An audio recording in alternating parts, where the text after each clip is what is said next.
The cold came early to Denton that October.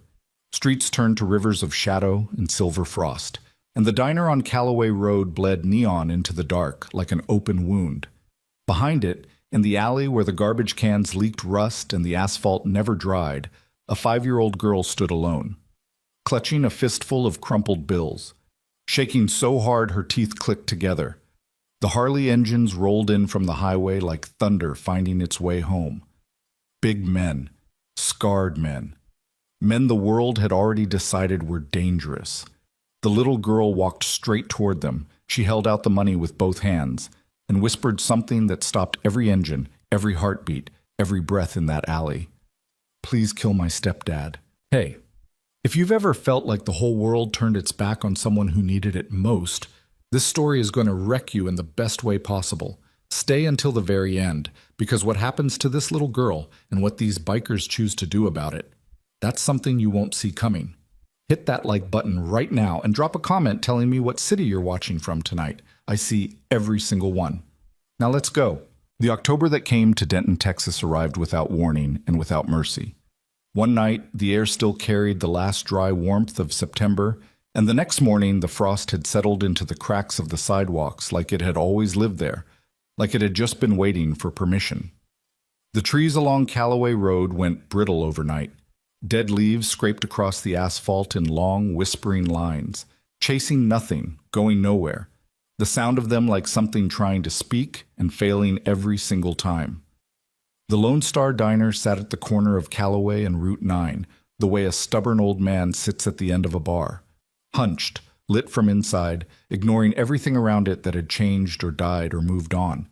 The sign above the door flickered. It had been flickering for 3 years. Nobody fixed it.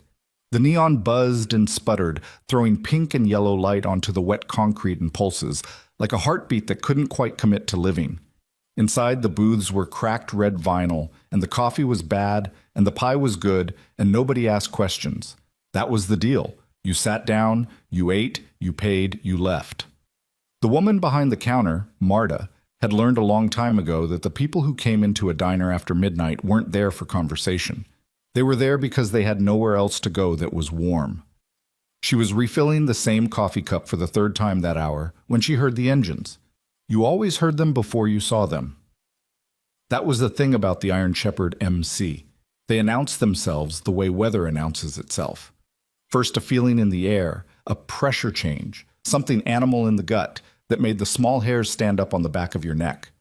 Then the sound, deep and rolling and layered, not like traffic, not like anything as ordinary as traffic, like a whole frequency of the world you'd forgotten existed until it came back and shook the windows and reminded you that some things weren't tamed and never would be. Marta counted 14 bikes as they rolled into the gravel lot off the side of the diner. Big machines, road-worn chrome, saddlebags thick with miles. The men who climbed off them moved with the particular heaviness of people who had been riding for a long time. Not slow exactly, but deliberate, the way trees move in wind, like every motion costs something, and they'd decided a long time ago what was worth spending it on.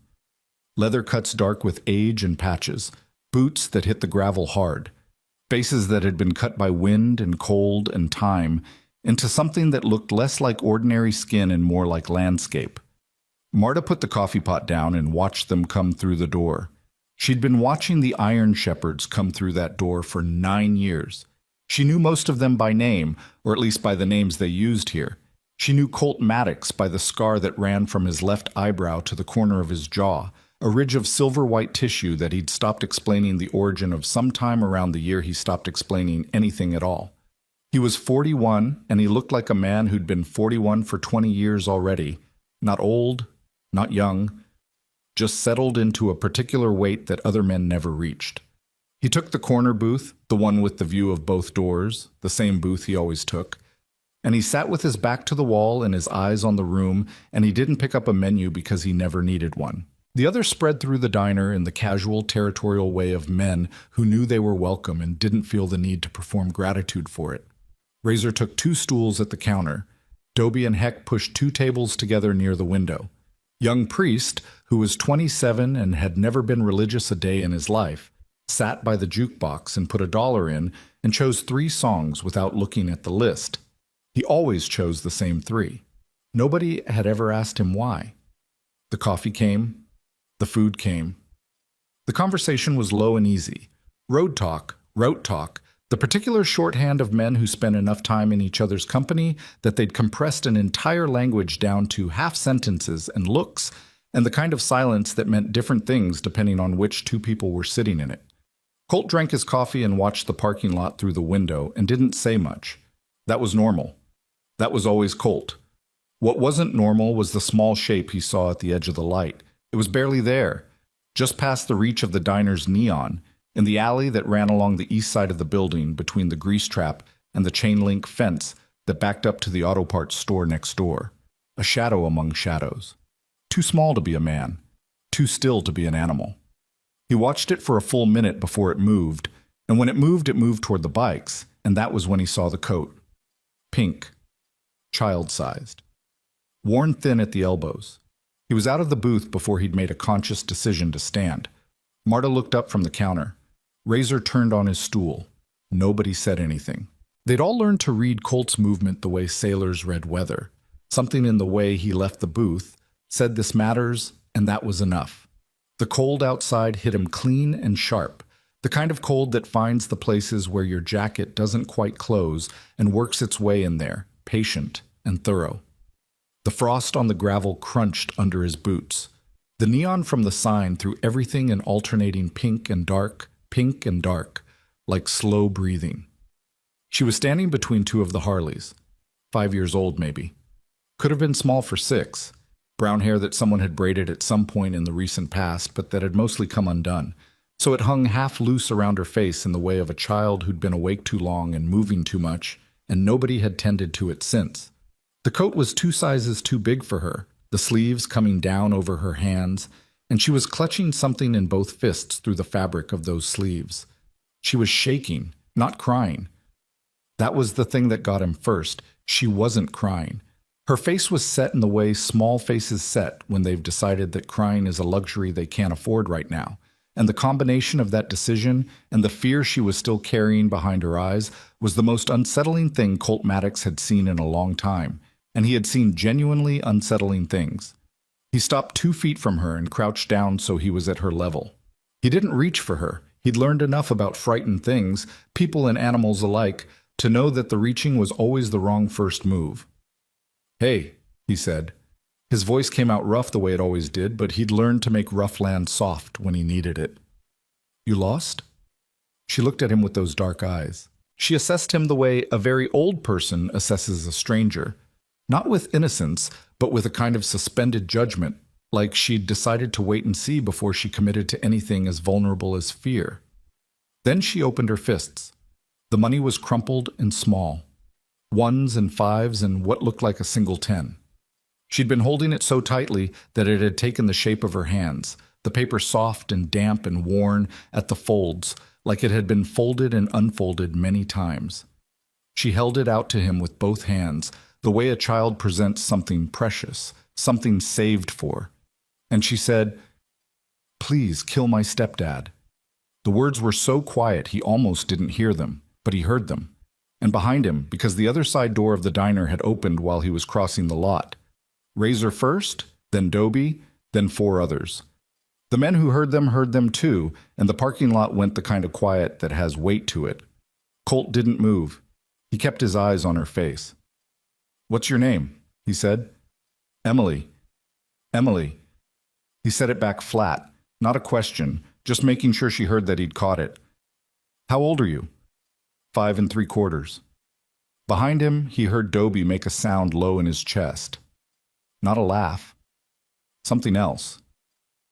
"Emily," Colt said, "tell me why you're out here."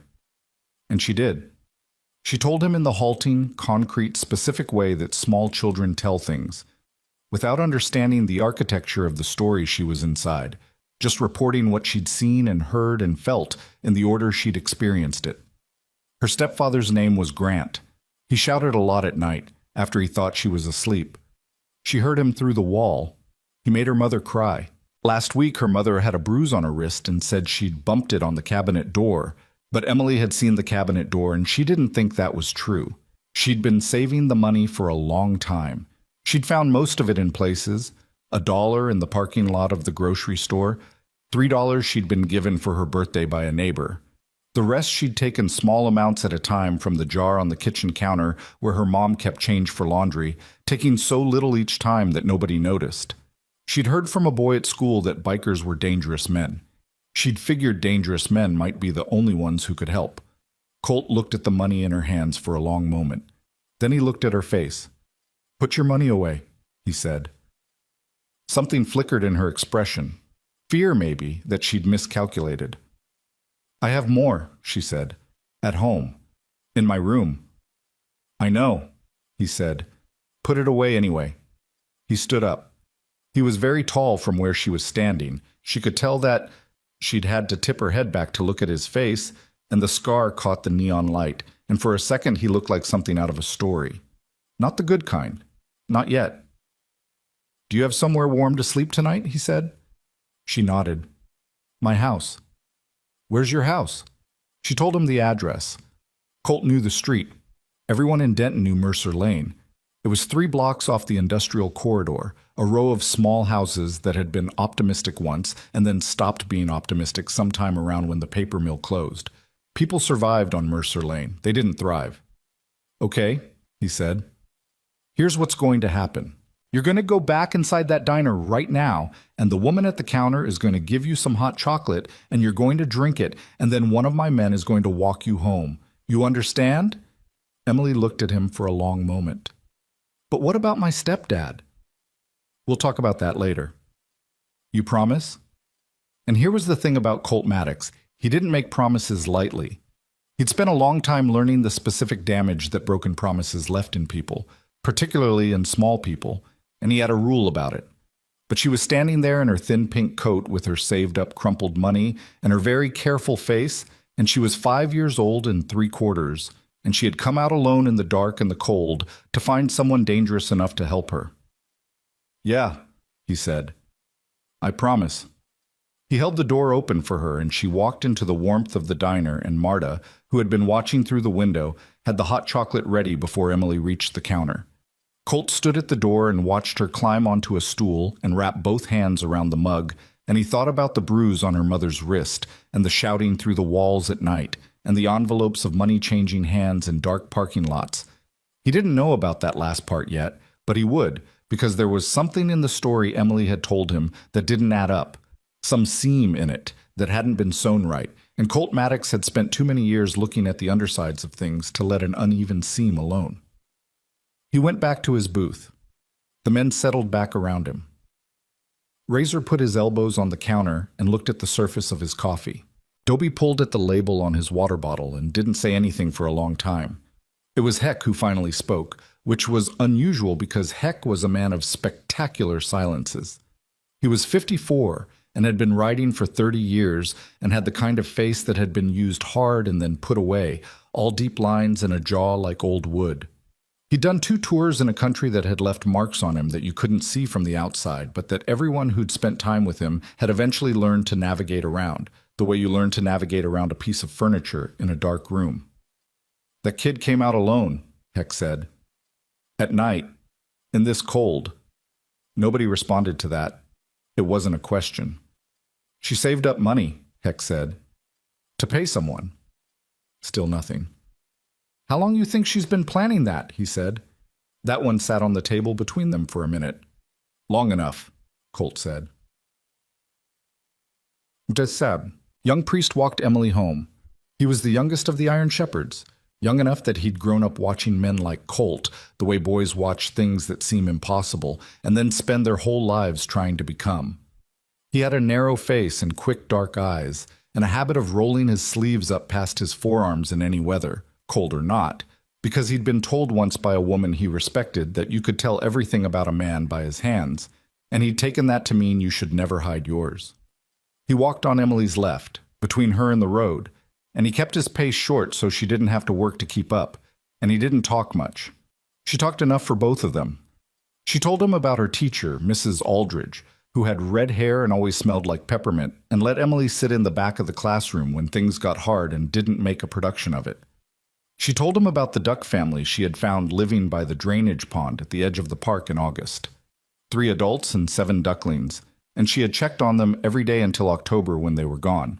And she was worried about them, but her mother had said they'd gone somewhere warmer, and she was trying to believe that. She told him that her mother made pancakes on Sunday mornings, and that they used to be good mornings, but they hadn't been good mornings lately. Young Priest listened. He was good at listening. He'd had to become good at it. Mercer Lane looked the way struggling streets look at night. A few windows lit yellow, a car up on blocks, a yard that had given up on itself. The house at 14 Mercer was small, a one-story with a covered porch and aluminum siding that had gone gray-green with age. A children's bicycle leaned against the railing of the porch steps, a light on inside behind a curtain. Emily stopped at the foot of the porch steps and looked at the front door. "She doesn't know I left," she said. "Probably not," Priest said. "She'll be upset." "Yeah." Emily chewed her lip for a second. "Will you stay until I go in?" "Already planned on it." She climbed the porch steps and pushed the door open, and the light from inside fell warm and brief onto the porch, and then the door closed, and young Priest stood in the cold and listened. After a moment he heard a woman's voice, not angry, not immediately, and then Emily's voice, higher and explanatory. Then the woman's voice again, and this time there was something in it that might have been fear underneath the relief. The particular texture of a parent's voice when they find what they were looking for and realize only then how terrified they'd been of not finding it. He waited until the light in the front window changed, someone moving room to room, checking, settling. And then he walked back to the diner. Chapot. Colt had been thinking. This was something that Razor had once described, in the particular way that Razor described things, as watching a man dismantle an engine in the dark. You couldn't always see what he was doing. You just knew he was doing something because of the quality of his silence. He'd called in a couple of quiet favors by the time Priest got back. A man named Sweeney, who worked county records. A woman named Dasha, who did intake at CPS and had the Iron Shepherds to thank, indirectly, for the fact that her nephew had been safely relocated from a situation that hadn't been in anyone's official files. He hadn't asked either of them for anything specific yet. He'd just made contact, let them know he might be needing something. Then he'd done the oldest kind of investigation there is. He'd driven slowly down Mercer Lane. 3 times, different speeds, different hours. He knew how to look at a block and read it, what it said about itself, what it was hiding. The house at 14 Mercer was small and maintained in the way of people who didn't have much but took pride in what they had. The yard was neat, the porch light worked. The car in the driveway was a 7-year-old Ford pickup with new tires that hadn't been cheap. Someone in that house was working hard. Someone in that house was drowning. He'd noticed it the 3rd pass just after midnight. A car he didn't recognize sitting half a block down, facing the wrong way for parking. A sedan, mid-size, the kind of anonymous that was its own kind of statement. Dark, running no lights.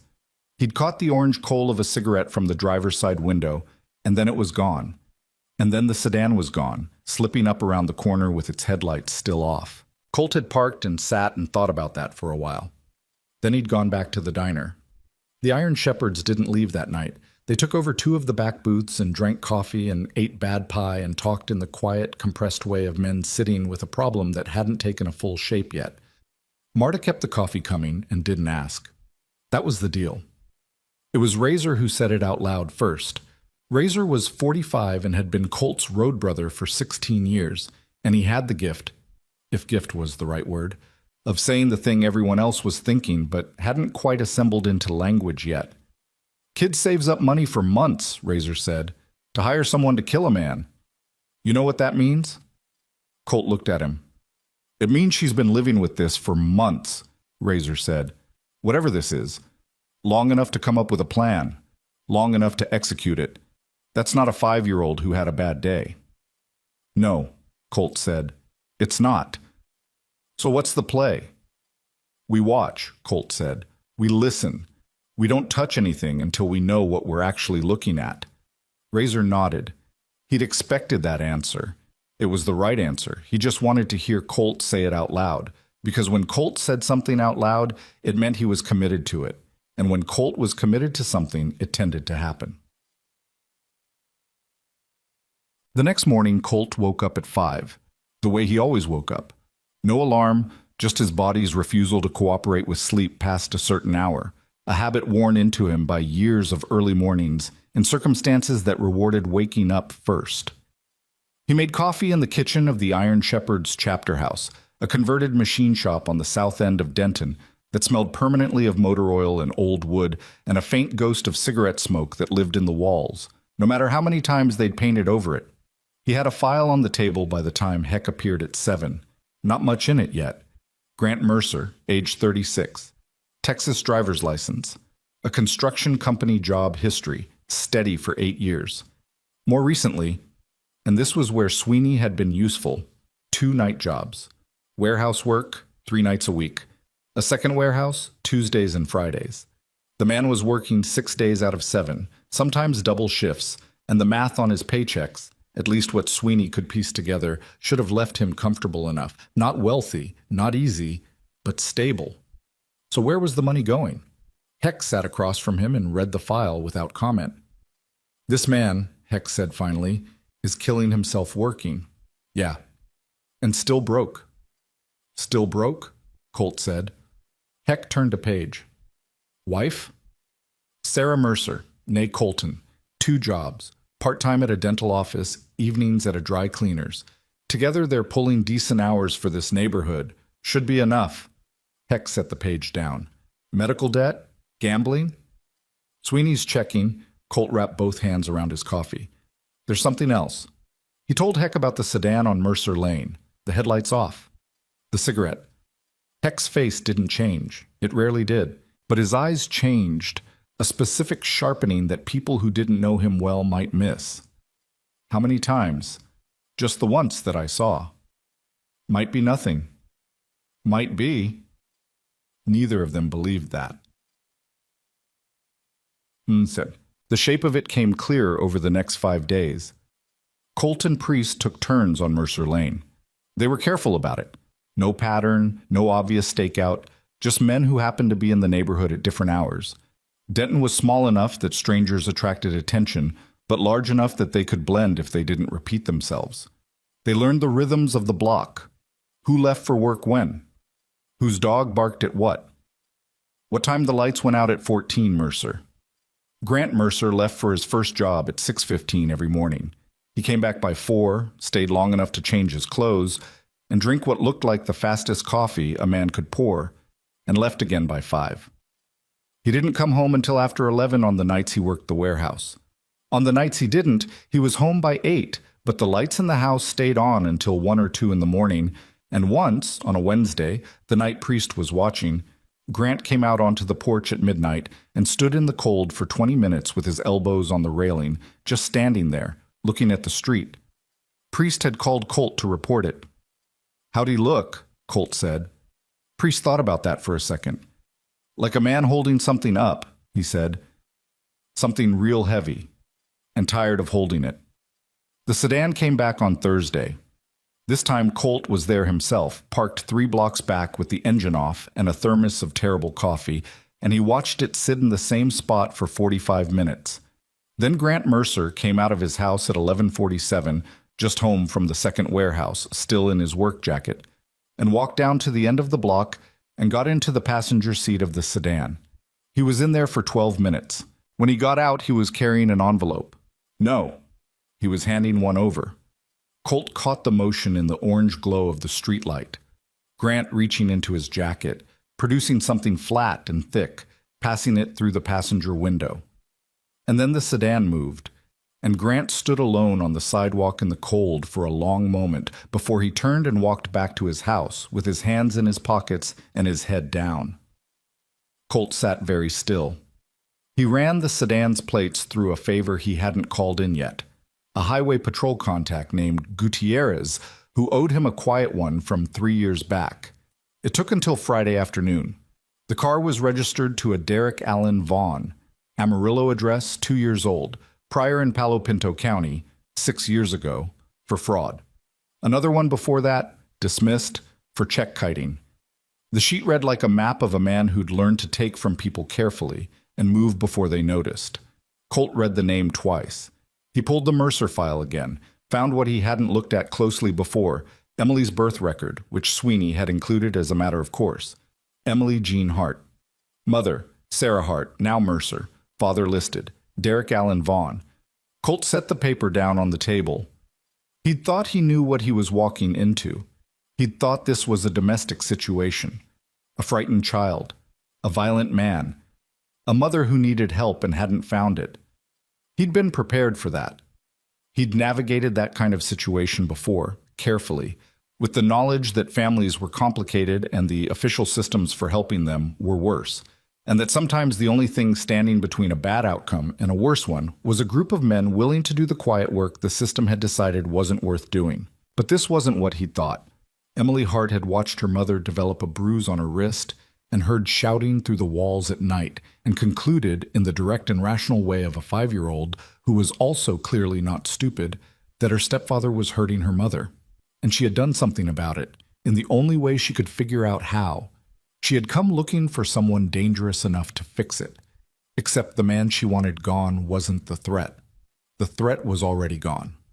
The threat had left years ago, taken his name off the paperwork, and now come back through the back door with his hands out.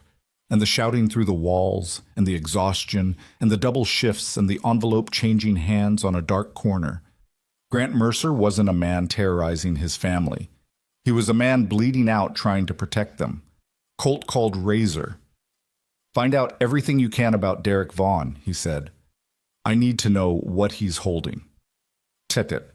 What Razor found, over the following 3 days, through a network of quiet contacts who traded in the kind of information that never made it into official files, was a pattern. Grant Mercer had not always been the man he was now. 8 years ago, before Sarah, before Emily, before the construction job and the 2 warehouse gigs, and the small house on Mercer Lane with the maintained yard and the aluminum siding gone gray-green with age, Grant had been in a different kind of trouble. A business partnership that had gone wrong in the specific way that business partnerships go wrong when one of the partners is more interested in how money can disappear than in how it can grow. There had been some money moved, not much, in the grand scale of things, not little enough to be nothing. The kind of amount that fell into a gray area, too small for prosecutors to get excited about, big enough to ruin a man if someone who knew about it decided to start talking. Derek Vaughn had been that partner. Derek Vaughn had also, at the time, been Sarah's boyfriend. And Derek Vaughn had a daughter by Sarah, Emily, then barely more than an infant, and had walked away from all of it at once. The partnership, the woman, the child, the responsibility, just packed up and drove to Amarillo and became someone else's problem instead of his own. He'd stayed gone for 4 years. Then Grant and Sarah had married. Grant had adopted Emily officially, which meant Derek's parental rights were in question, which meant Derek had done the math and decided there was an opportunity here. He'd come back not with any interest in Emily. That much was clear from what Razor had dug up. Clear and cold and specific. But with the old business records and a calculation about how much discomfort Grant could tolerate before Grant paid him to go away again. The answer, it turned out, was quite a lot. Grant had been paying for 14 months. Razor laid it all out for Colt in the chapter house, spread across the table in the form of copied documents and handwritten notes, and a timeline that Razor had built on a piece of butcher paper because that was how his mind worked, spatially, the whole story visible at once. Colt read through it without speaking for a long time. "Does Sarah know?" he said. "About the old money?" Razor shook his head. "Doesn't look like it. Grant never told her. He's been handling this alone." 14 months, Colt said. Every week. Colt thought about the man on the porch at midnight, elbows on the railing, looking at the street, holding something real heavy, tired of holding it. "Does Derek have any kind of actual legal claim to Emily?" Razor pulled one of the documents out of the stack. "That's where it gets worse." He put his finger on a paragraph. "The adoption paperwork. There's an irregularity. Nothing egregious, but Vaughn's got a lawyer in Amarillo who could probably use it to muddy a custody filing. Not win it, but muddy it enough to cost money, cost time, cost a CPS investigation while it's pending." "Which Grant can't afford," Colt said. "Which Grant definitely can't afford," Razor said. So he keeps paying. The room was quiet for a moment. Emily thinks Grant is the problem, Colt said. It wasn't a question. He was just saying it, naming the shape of the thing. Yeah, Razor said. She saved up her money for months, Colt said. She made a plan. She executed it. She did everything a frightened kid could figure out how to do to protect her mother from a man she thought was hurting her. Yeah. And the man she thought was hurting her family, Colt said, is the only one in that house actually fighting to hold it together. Razor didn't say anything. Neither of them could think of anything useful to say about that. It was the kind of information that sat in you for a while before you could figure out where to put it. Colt rolled the butcher paper up and put it under his arm and stood up. I need to think, he said. Dead. He drove for 2 hours. That was how he thought. Behind the wheel, the road in front of him, the engine's noise big enough to fill his head so that his thoughts had to organize themselves or get drowned out. This had been true since he was 19, since he'd first gotten on a bike, since he'd discovered that the particular combination of speed and sound and the physical reality of a machine under your hands did something to his mind that nothing else managed to do. He'd come home from Fallujah with a head that wouldn't quiet down. That was the polite way to put it. The less polite way was that he'd come home with the contents of his head rearranged in ways that nobody had asked his opinion on, and the things that had been in the front were now in the back, and the things that had been manageable were now very loud, and the things that had seemed important before seemed like photographs of somewhere he'd never been. He'd tried the things you were supposed to try. Talking to people, writing things down. Medication that made him feel like he was wearing his own skin as a costume. He'd been sober for 11 years now, which meant the first 3 years after he got back he hadn't been. And those 3 years lived in him as a specific texture of shame that he'd made peace with and then put somewhere he didn't open unless he had to. The Iron Shepherds had been Heck's idea originally. Heck had found him in a bar in Odessa. Not the last bar, but close to it, and had said without preamble or drama that he was putting together a group of men who needed something to belong to, and that Colt looked like he might be one of those men. Colt had said some things that were not kind or coherent. Heck had waited him out and then said it again, differently. Colt had shown up 2 weeks later. That had been 13 years ago. The Iron Shepherds were not a criminal organization. This was something Colt had to explain occasionally, to people who saw the cuts and the bikes and the patches and drew conclusions from the catalog of things they thought they knew. They were a brotherhood, men and a few women now, though that was newer, who had found in each other something that the world outside had not reliably provided. Most of them had military histories. Some had law enforcement histories. Some had neither but carried their own varieties of experience that the world tended to classify as damage, and the Shepherds tended to classify as knowledge. They rode together. They helped each other. They helped other people when other people needed it, and the systems designed to provide help had failed. They had rules. Colt was rigid about the rules. No criminal enterprises, no violence for profit, no innocent people harmed, no one used as a means to someone else's end. These rules were not negotiable, and the men who tested them found out quickly and permanently what not negotiable meant. What the Iron Shepherds did, quietly, without fanfare, without any interest in credit or acknowledgement, was find the people who had fallen through the cracks in the systems that were supposed to catch them and help them. Sometimes that meant practical things: money, housing, a truck to move someone fast in the middle of the night. Sometimes it meant presence. Men who could stand in front of a door and make it clear without saying a word that certain things were not going to happen here tonight. Sometimes it meant investigation, the slow and careful work of finding out what was actually true about a situation before deciding what to do about it. Grant Mercer hadn't done anything wrong to his family. He was being bled dry by a man who had done nothing but harm to everyone he'd ever gotten close to. And Emily Hart, Emily Jean Hart, 5 years and 3/4, who had come out alone in the dark with her saved-up crumpled money and her very careful face, had been living inside that slow collapse for God only knew how long, feeling it as something she couldn't name but could feel, the way children feel things before they have the language for them. She had decided the danger was Grant. Colt needed her to be wrong about that, without making her feel stupid for thinking it. He also needed to get Derek Vaughn away from this family, permanently. He pulled the bike off the highway at the Callaway Road exit and sat in the parking lot of the Lone Star Diner for a few minutes with the engine off, thinking about how.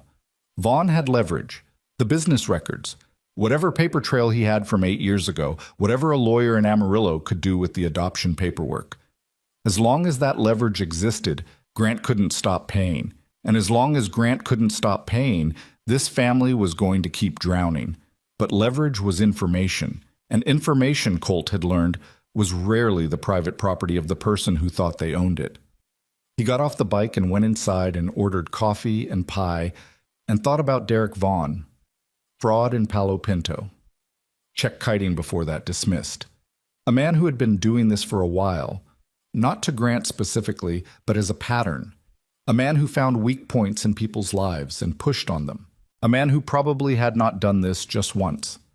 Where there was a pattern, there were other people in the pattern, and other people meant other stories.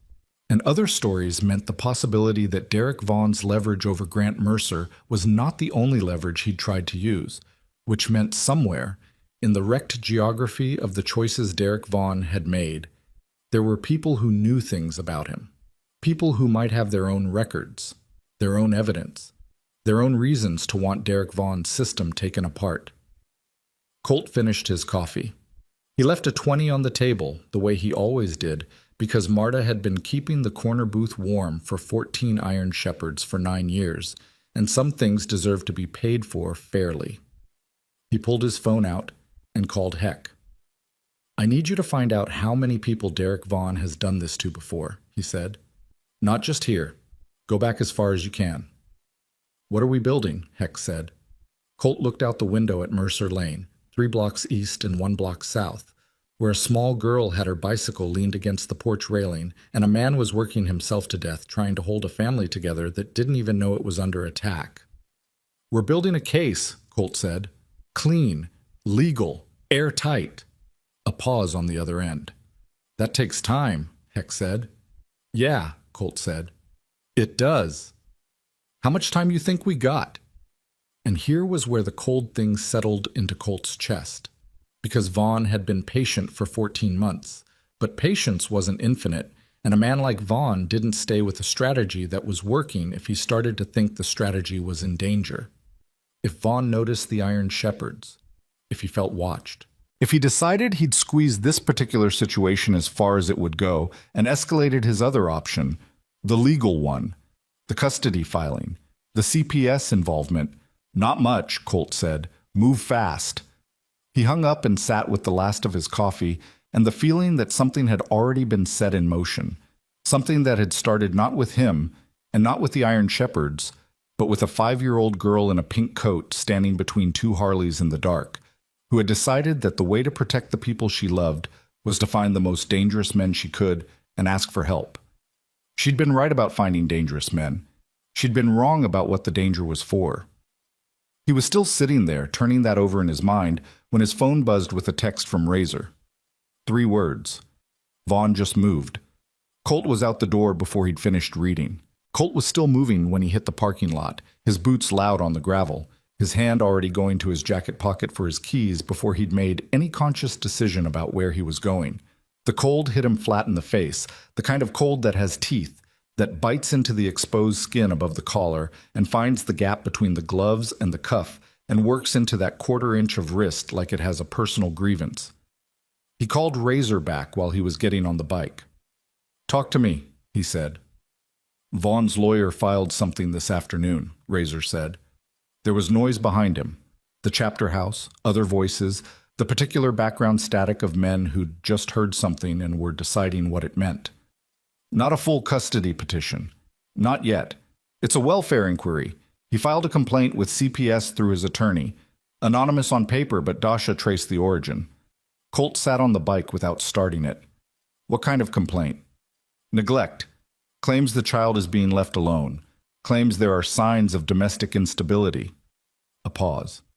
"Claims the stepfather is the source of it." The cold felt different now. Not weather. Something else. "He's flipping it," Colt said. "Yeah," Razor said. "Whatever he's got on Grant, whatever those business records say, he's decided threatening to use them isn't working fast enough. So now he's going at it from the other side. Get CPS involved. Get Emily flagged. Get himself positioned as the concerned biological father before Grant can do anything to stop it. What does the filing say about him specifically? That he's a concerned parent who has been attempting to maintain contact with his biological daughter and been denied access by the stepfather. Razor's voice was flat and careful, the way his voice got when he was angry, and had decided not to be angry yet because angry wasn't useful. It's clean, Colt. The language is clean. His lawyer knows what they're doing. Colt started the bike. The sound of it filled the parking lot, low and steady, and he sat with it for a second. The vibration working up through the frame, through the handlebars, through his palms, the way a heartbeat feels from the inside. Something that told you were still moving, still alive, still in the fight. "Where is he now?" Colt said. "Vaughn? Don't know yet." "Find out." He pulled out of the lot. "And get everyone to the house."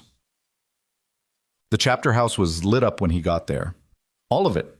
The big overhead fluorescents in the garage bay where the bikes lived. The lights in the main room that they called the war room because it had a table big enough to spread things on and bad enough history to earn the name. Men were moving. Not chaotically. The Iron Shepherds didn't do chaotic, at least not the productive kind, but with the specific purposeful energy of people who'd just been handed a problem that had gotten worse and were recalibrating accordingly. Heck was at the table with the butcher paper. Razor was on his phone. Young Priest was standing near the window with his arms crossed and his sleeves rolled up, and the expression on his face that meant he'd heard something in the last hour that he hadn't finished processing yet. Two other men, brothers named Callum and Soto, who handled most of the chapter's research work, the kind of patient, detail-oriented investigation that required a specific tolerance for sitting with small facts over long periods of time, were at the far end of the table with laptops open. Dobie was in the corner. This was notable because Dobie was rarely in the corner. Dobie was a man who occupied the center of any room he was in, not through aggression, but through the natural gravity of a person who was very large and very loud, and very comfortable with both of those things.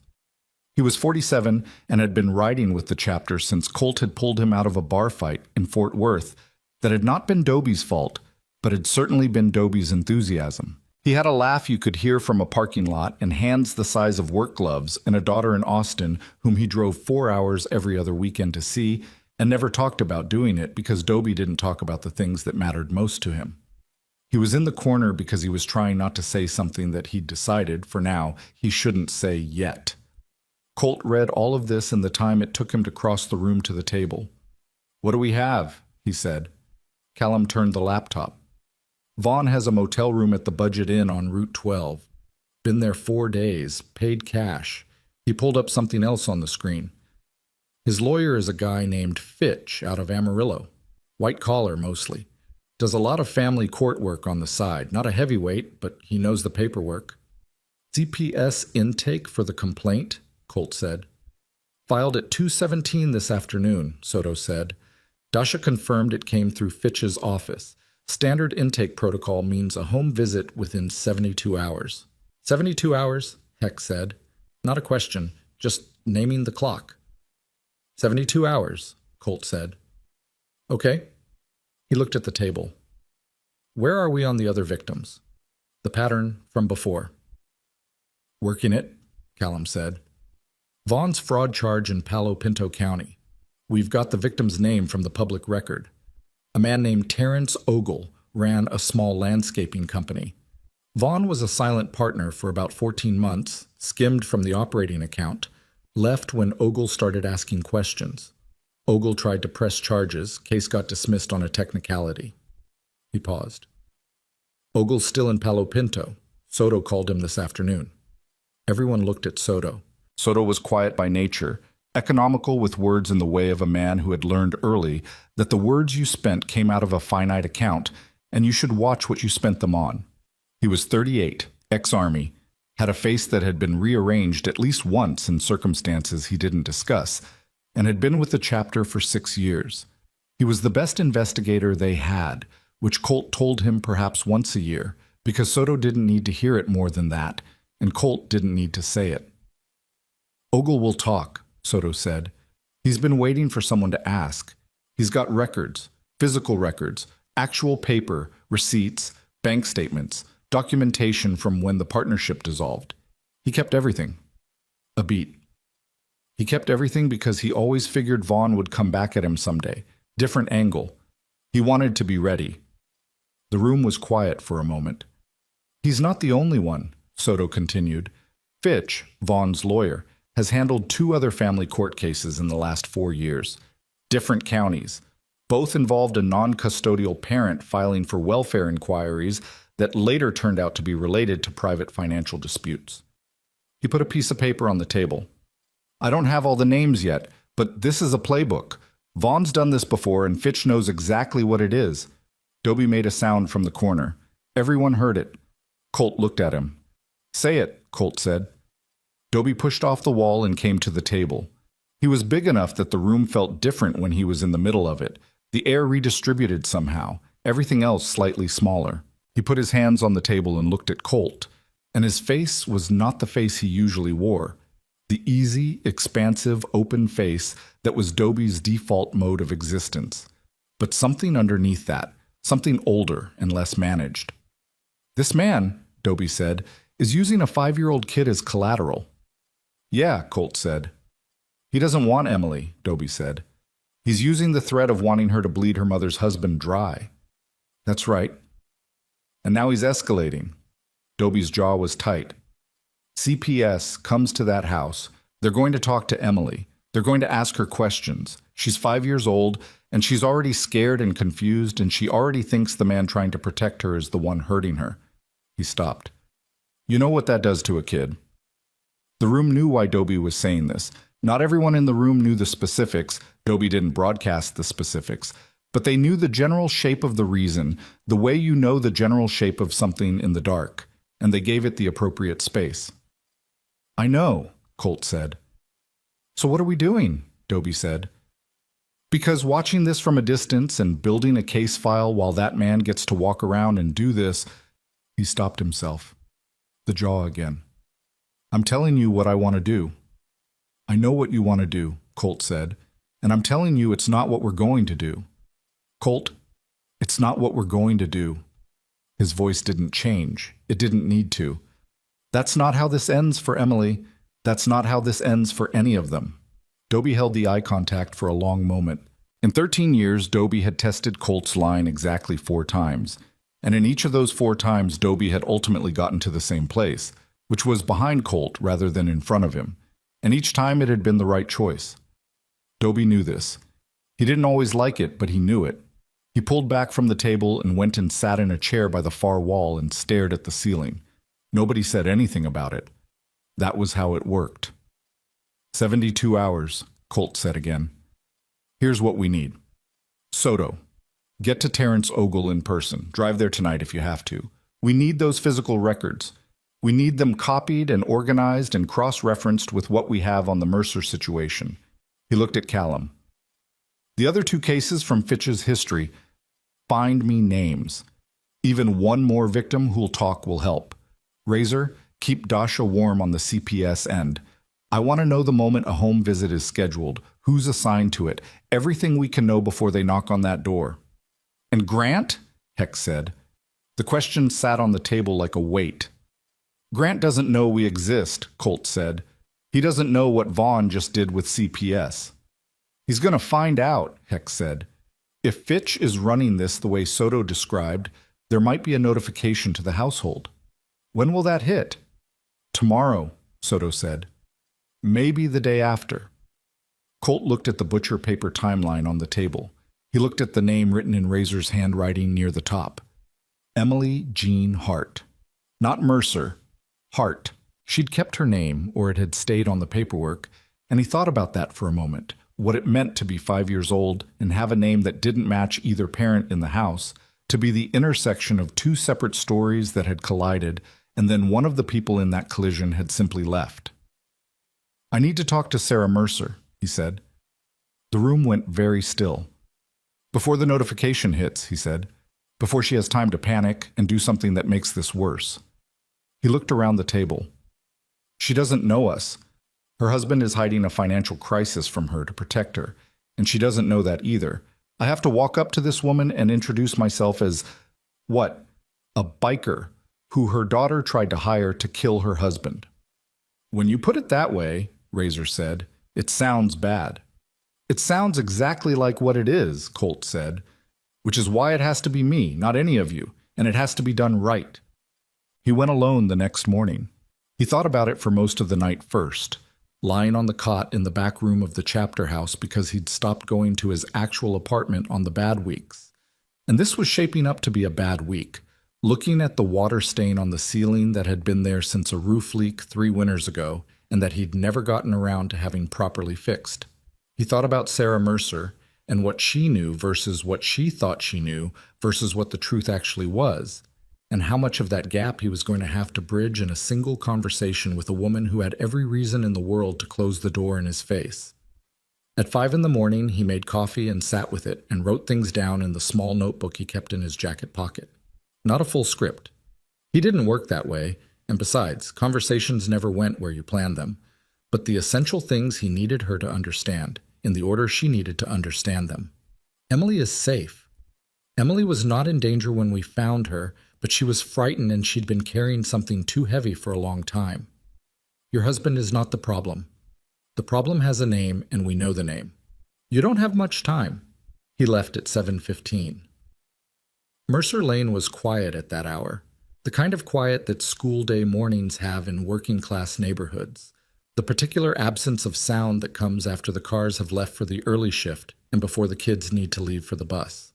The frost had come back overnight, a thin rime over everything, and the light was the pale gray gold of early October mornings that haven't decided yet whether they're going to be beautiful or just cold. The bicycle was still on the porch. He sat on his bike across the street for a minute, engine off, and watched the house. A light was on in the kitchen. He could see it through the curtained window, the particular warm amber of a kitchen light in morning, which was such a specific color that it had its own weight in memory, different from any other light in any other room. He got off the bike. He walked across the street and up the porch steps, and he knocked on the door. 3 times. Not loud, not soft. The kind of knock that says, I'm not going away, but I'm not threatening you either. The sound of movement inside. A pause at the door. She was looking through the peephole, which was good. That meant she was careful. That was a woman who'd been practicing caution for a while. The chain went on before the door opened, which was also good. The gap it opened to was about 4 inches. She was 32, and she looked tired in the specific way that isn't about sleep.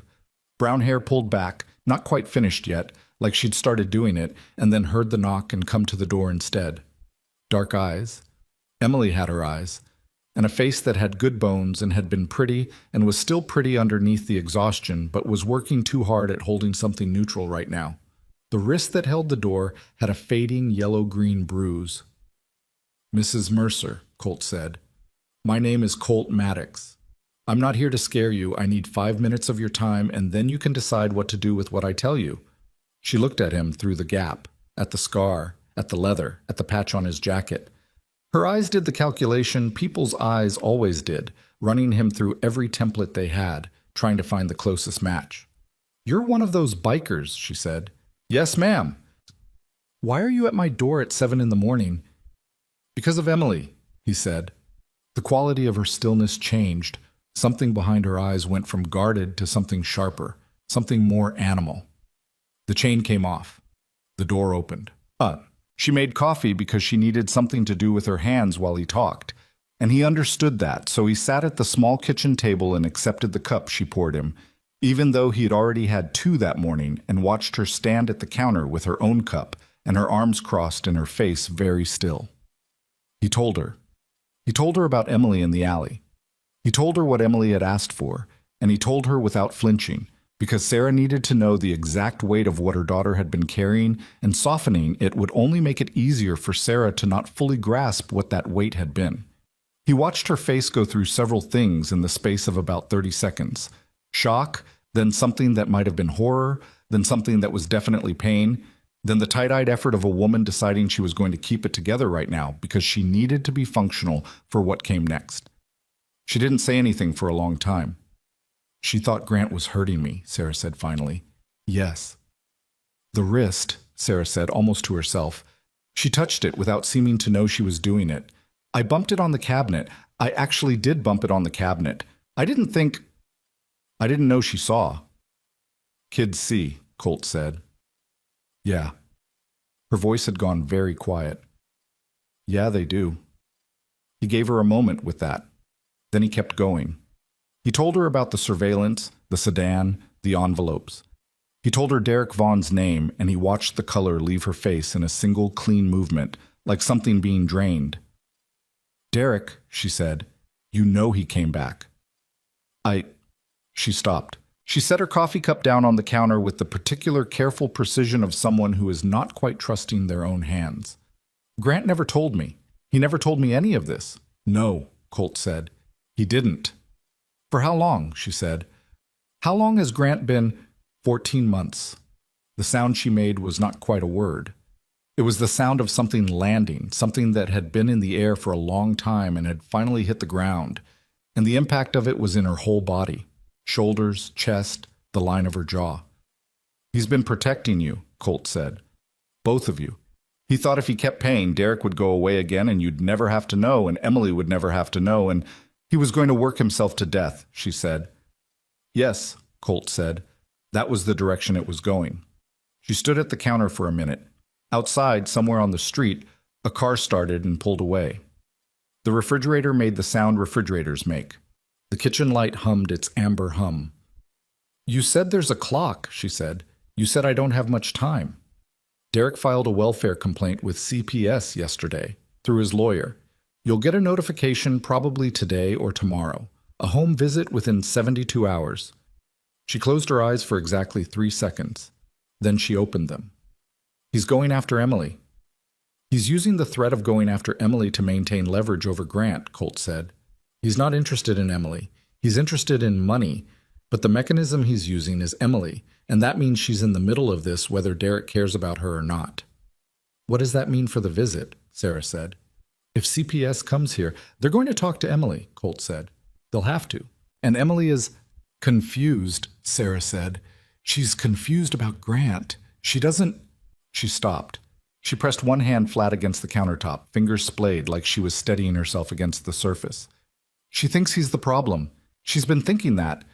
I could see it, but I didn't know how to... She stopped again. God, she's 5 years old. She's also the toughest 5-year-old I've met in a long time, Colt said. Sarah looked at him sharply, and he didn't explain it, because the shape of what he meant was clear enough, and he didn't want to reduce it to smaller words. What can you do? She said. We're building a case against Derek, Colt said. Clean, legal, documentation of the blackmail, prior victims who can testify to a pattern, financial records. If we have enough, and we go to the right people with it, the CPS complaint gets thrown out as part of a retaliatory scheme, and Derek faces criminal charges. He looked at her directly. But we need time, and we need Grant. Grant, she repeated. I need him to talk to me, Colt said. I need to know exactly what Derek has on him, all of it. The original business records, whatever the exposure actually is, how much Grant thinks he's actually at risk if those records become public.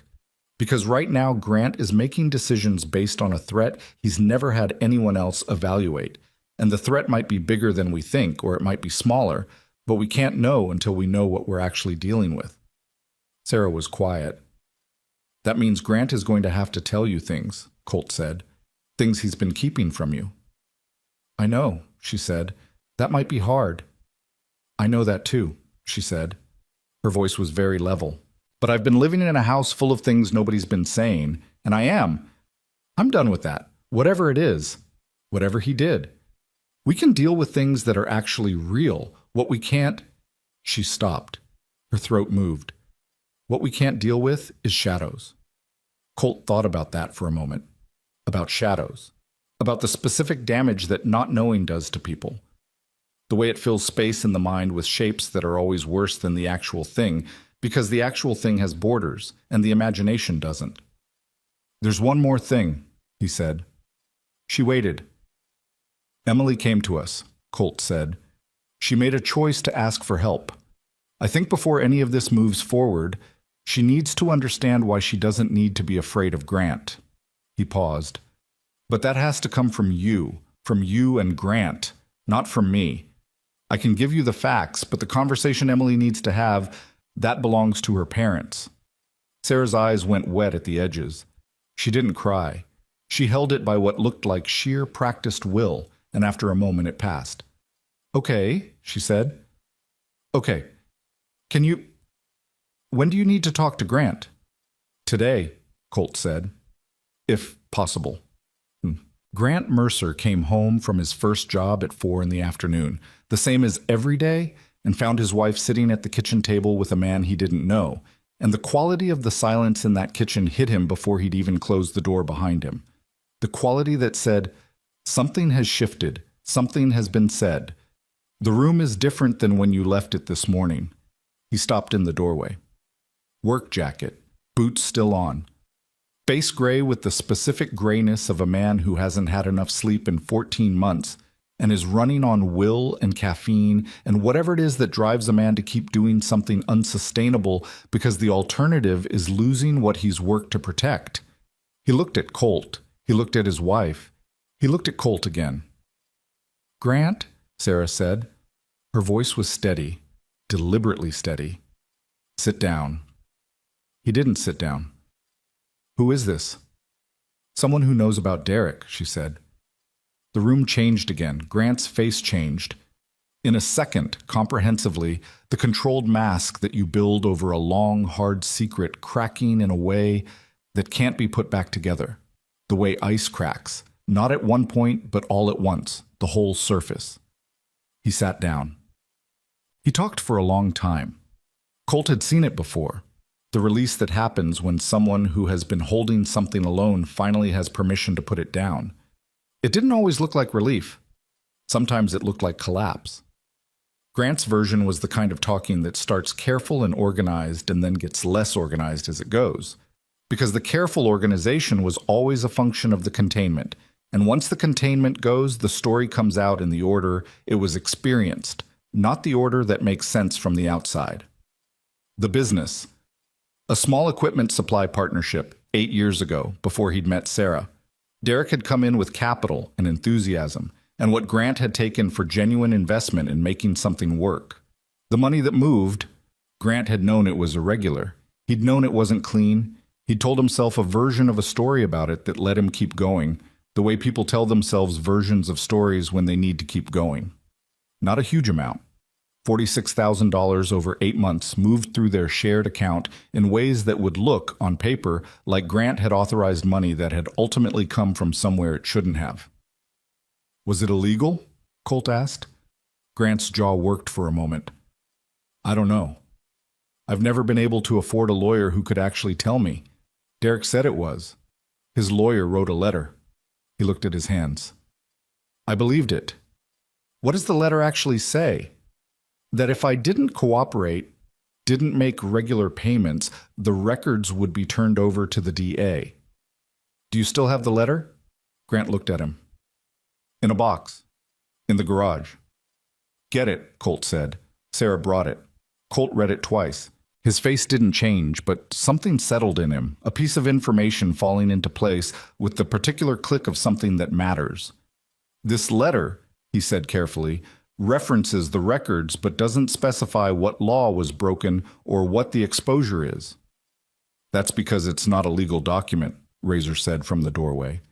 He'd arrived 10 minutes into the conversation, quiet, and had been listening from the hall. He came into the kitchen now and looked at the letter. It's a threat dressed up in legal language. Whoever wrote this, it wasn't a real lawyer. He looked at Colt. At least not acting in a real legal capacity. Fitch, Colt said. Yeah, Razor said. Probably drafted before Fitch knew enough to keep his name off it.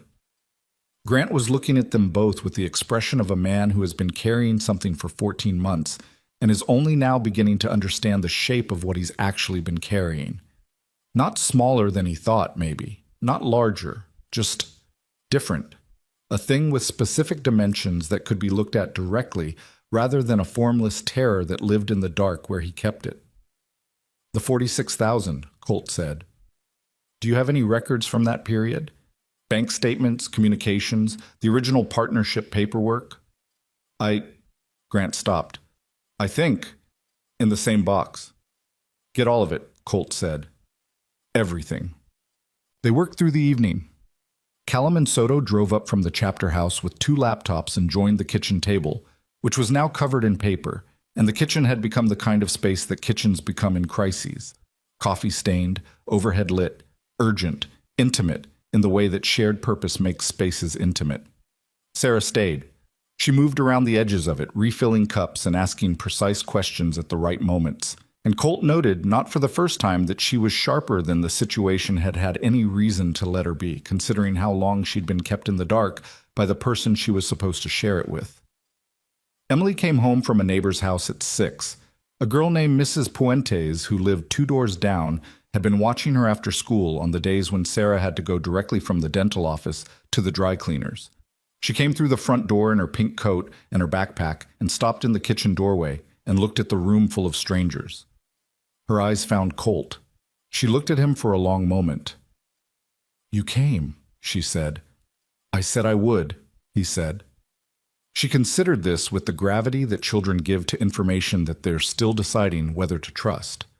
Then she came further into the kitchen and sat in the one empty chair, which happened to be next to Colt, and she unzipped her backpack and took out a drawing she'd done at school. A horse on a green hill, technically ambitious for 5 3/4, but not quite getting the legs right, and put it on the table in front of her like she had as much business being at this table as anyone else. Nobody told her to go to her room. Nobody suggested she might want to watch TV. She was there, and she was staying, and somehow the room made space for that without anyone saying so. Colt worked and she drew, side by side, in the kitchen of the house on Mercer Lane. Soto's call came at 8:47. Colt stepped out onto the porch to take it.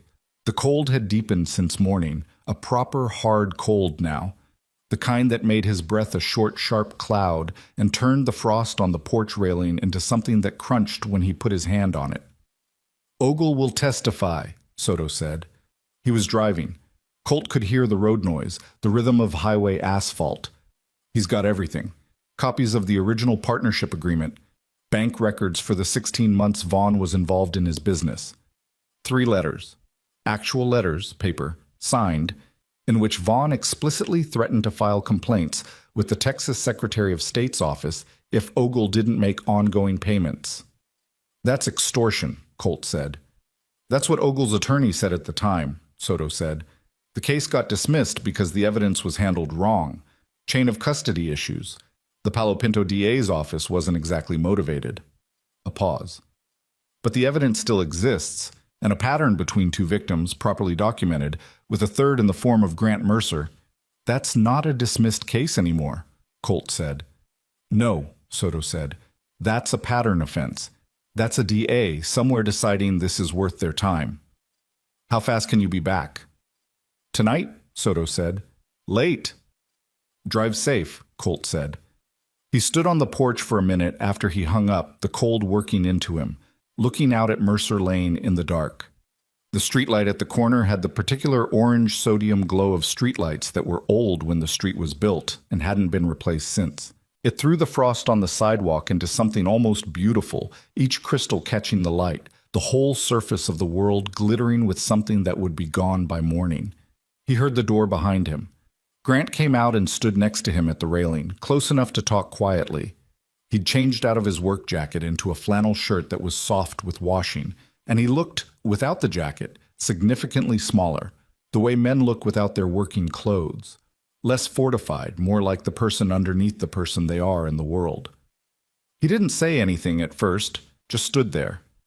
8 years, Grant said eventually. Colt waited.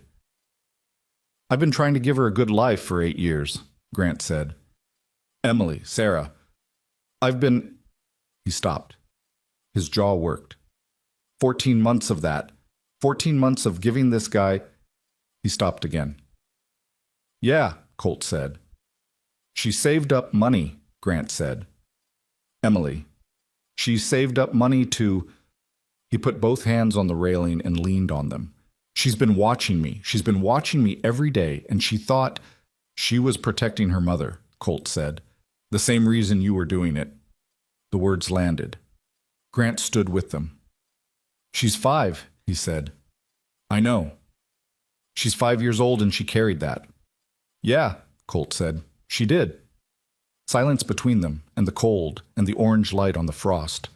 Somewhere a dog barked twice and stopped. What do I do? Grant said.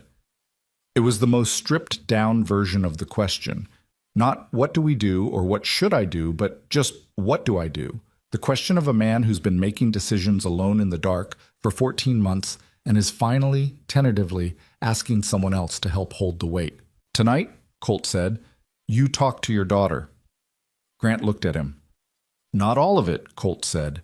She's 5. But enough. Enough that she understands she doesn't need to be scared of you. He paused. She thinks she made a mistake by asking for help. She doesn't know yet that the only mistake was not knowing who the actual problem was. Tonight you can start to fix that. The rest of it, Derek, CPS, all of it, that comes after, but that...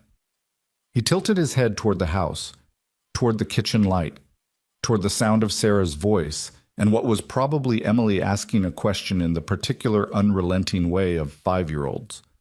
That's the most important part, and it belongs to you. Grant breathed out, long and slow. Okay, he said. Yeah. He straightened up from the railing. The men inside. What are they going to do? Keep building the case, Colt said. We need a few more things to make it airtight. We've got time. Not a lot, but enough if everyone moves right. He looked at Grant. But I need one thing from you. What? Don't pay him again, Colt said. Whatever happens, whatever he threatens, whatever his lawyer sends, come to me first. Don't make another payment. Grant was quiet for a moment. The door behind them, through the glass, Emily's voice rising in something that was either a question or a song. If I stop paying and he goes to the DA, let him, Colt said. I've seen the letter, Grant. I've seen your records from that period. There's less there than he told you there was. A lot less. You can't know that for sure. No, Colt said, but I know a threat letter from a real legal document, and that wasn't one. He held Grant's eyes. And in the meantime, everything we're building on Derek's history, every victim, every record, every pattern, every day that we build it is a day that his leverage gets smaller and ours gets bigger. If you stop the payments, he might panic and move, but we'll be ready for it. Grant looked at the railing, at his own hands. How do I know I can trust you? He said. It was a fair question. Colt gave it the answer it deserved, which was a moment of silence and then the truth. You don't, he said.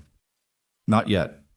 But your daughter walked out into the dark and the cold alone and gave everything she had to the first dangerous men she could find because she believed dangerous men were the only ones who could help.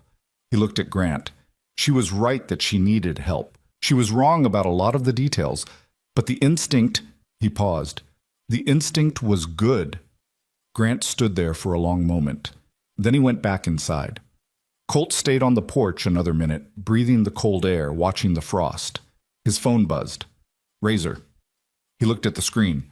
Vaughn just filed an emergency motion. His lawyers requesting an expedited custody hearing. Judge assigned. Date set. He read it twice. Then below it, another text. 3 seconds later. Hearing is in 6 days, Colt. The frost on the railing caught the light. 6 days. Ogle's records. The other victims Soto hadn't found yet. The financial documentation half assembled on the kitchen table inside. The testimony they hadn't secured. The attorney they didn't have. 6 days, and a lawyer named Fitch, who had done this before and knew exactly how long 6 days was.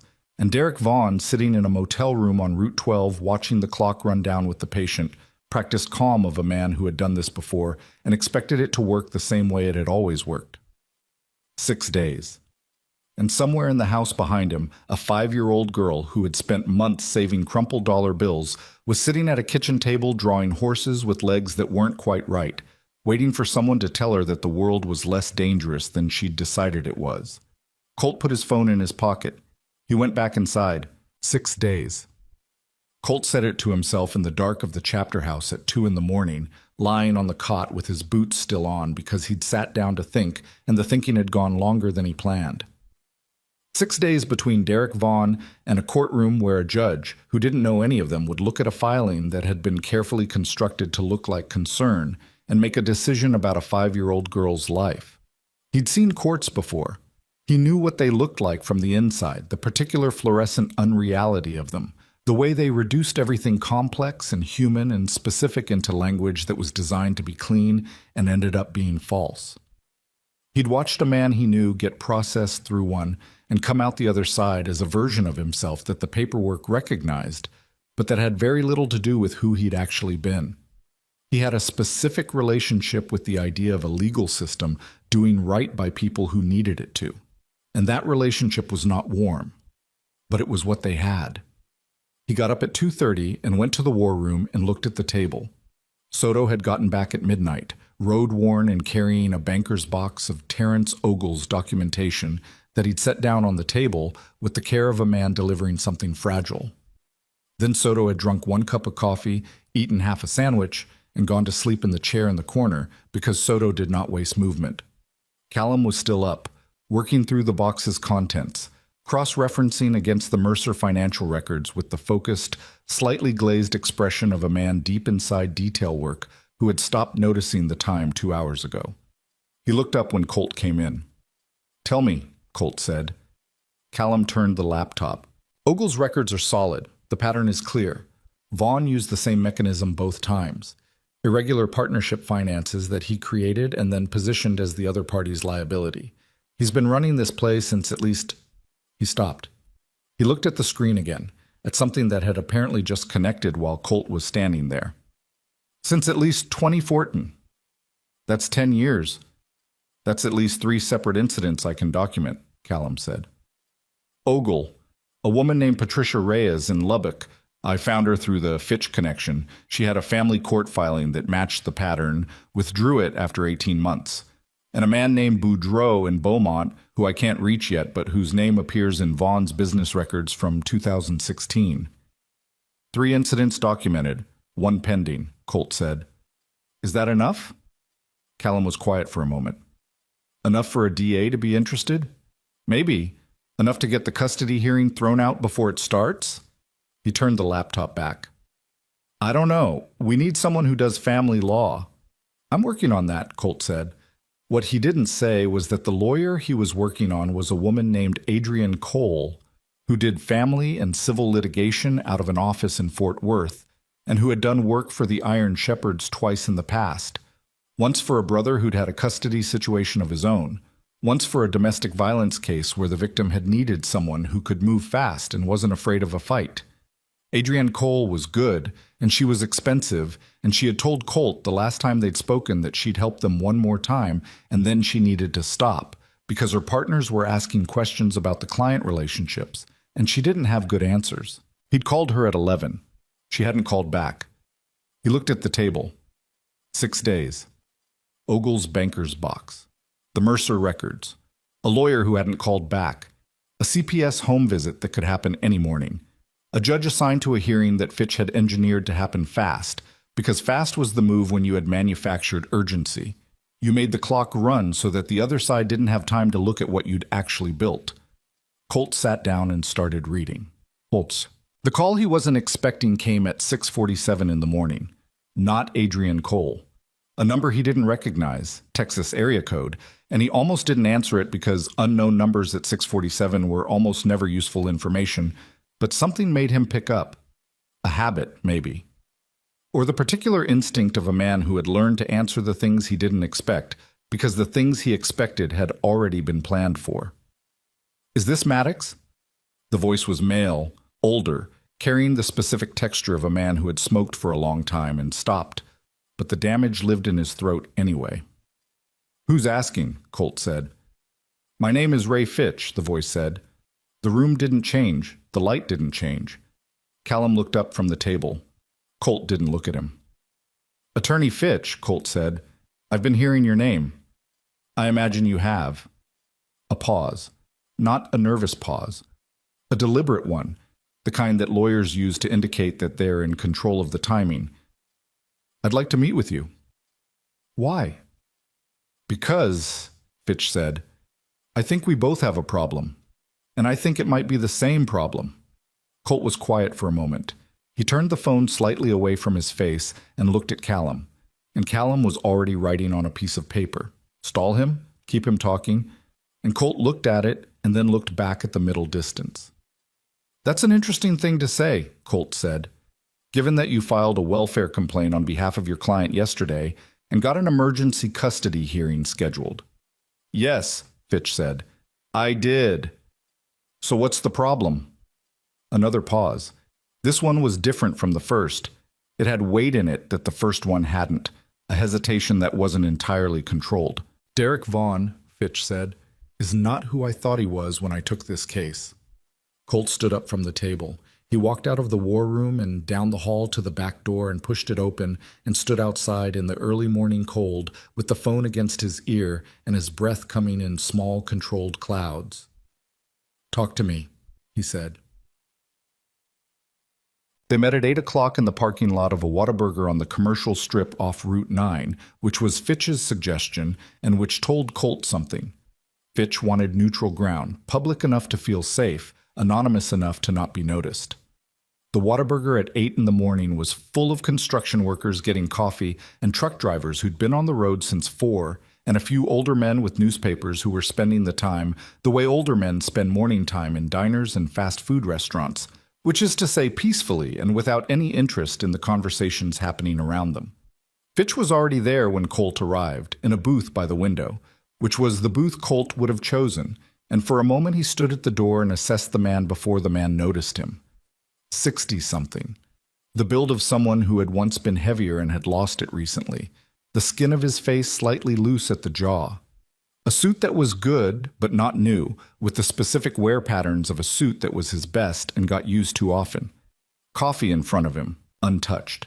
Hands flat on the table, visible, which was either unconscious or deliberate, and in either case communicated something. Colt went over and sat down across from him. Fitch looked at the scar first. They always did.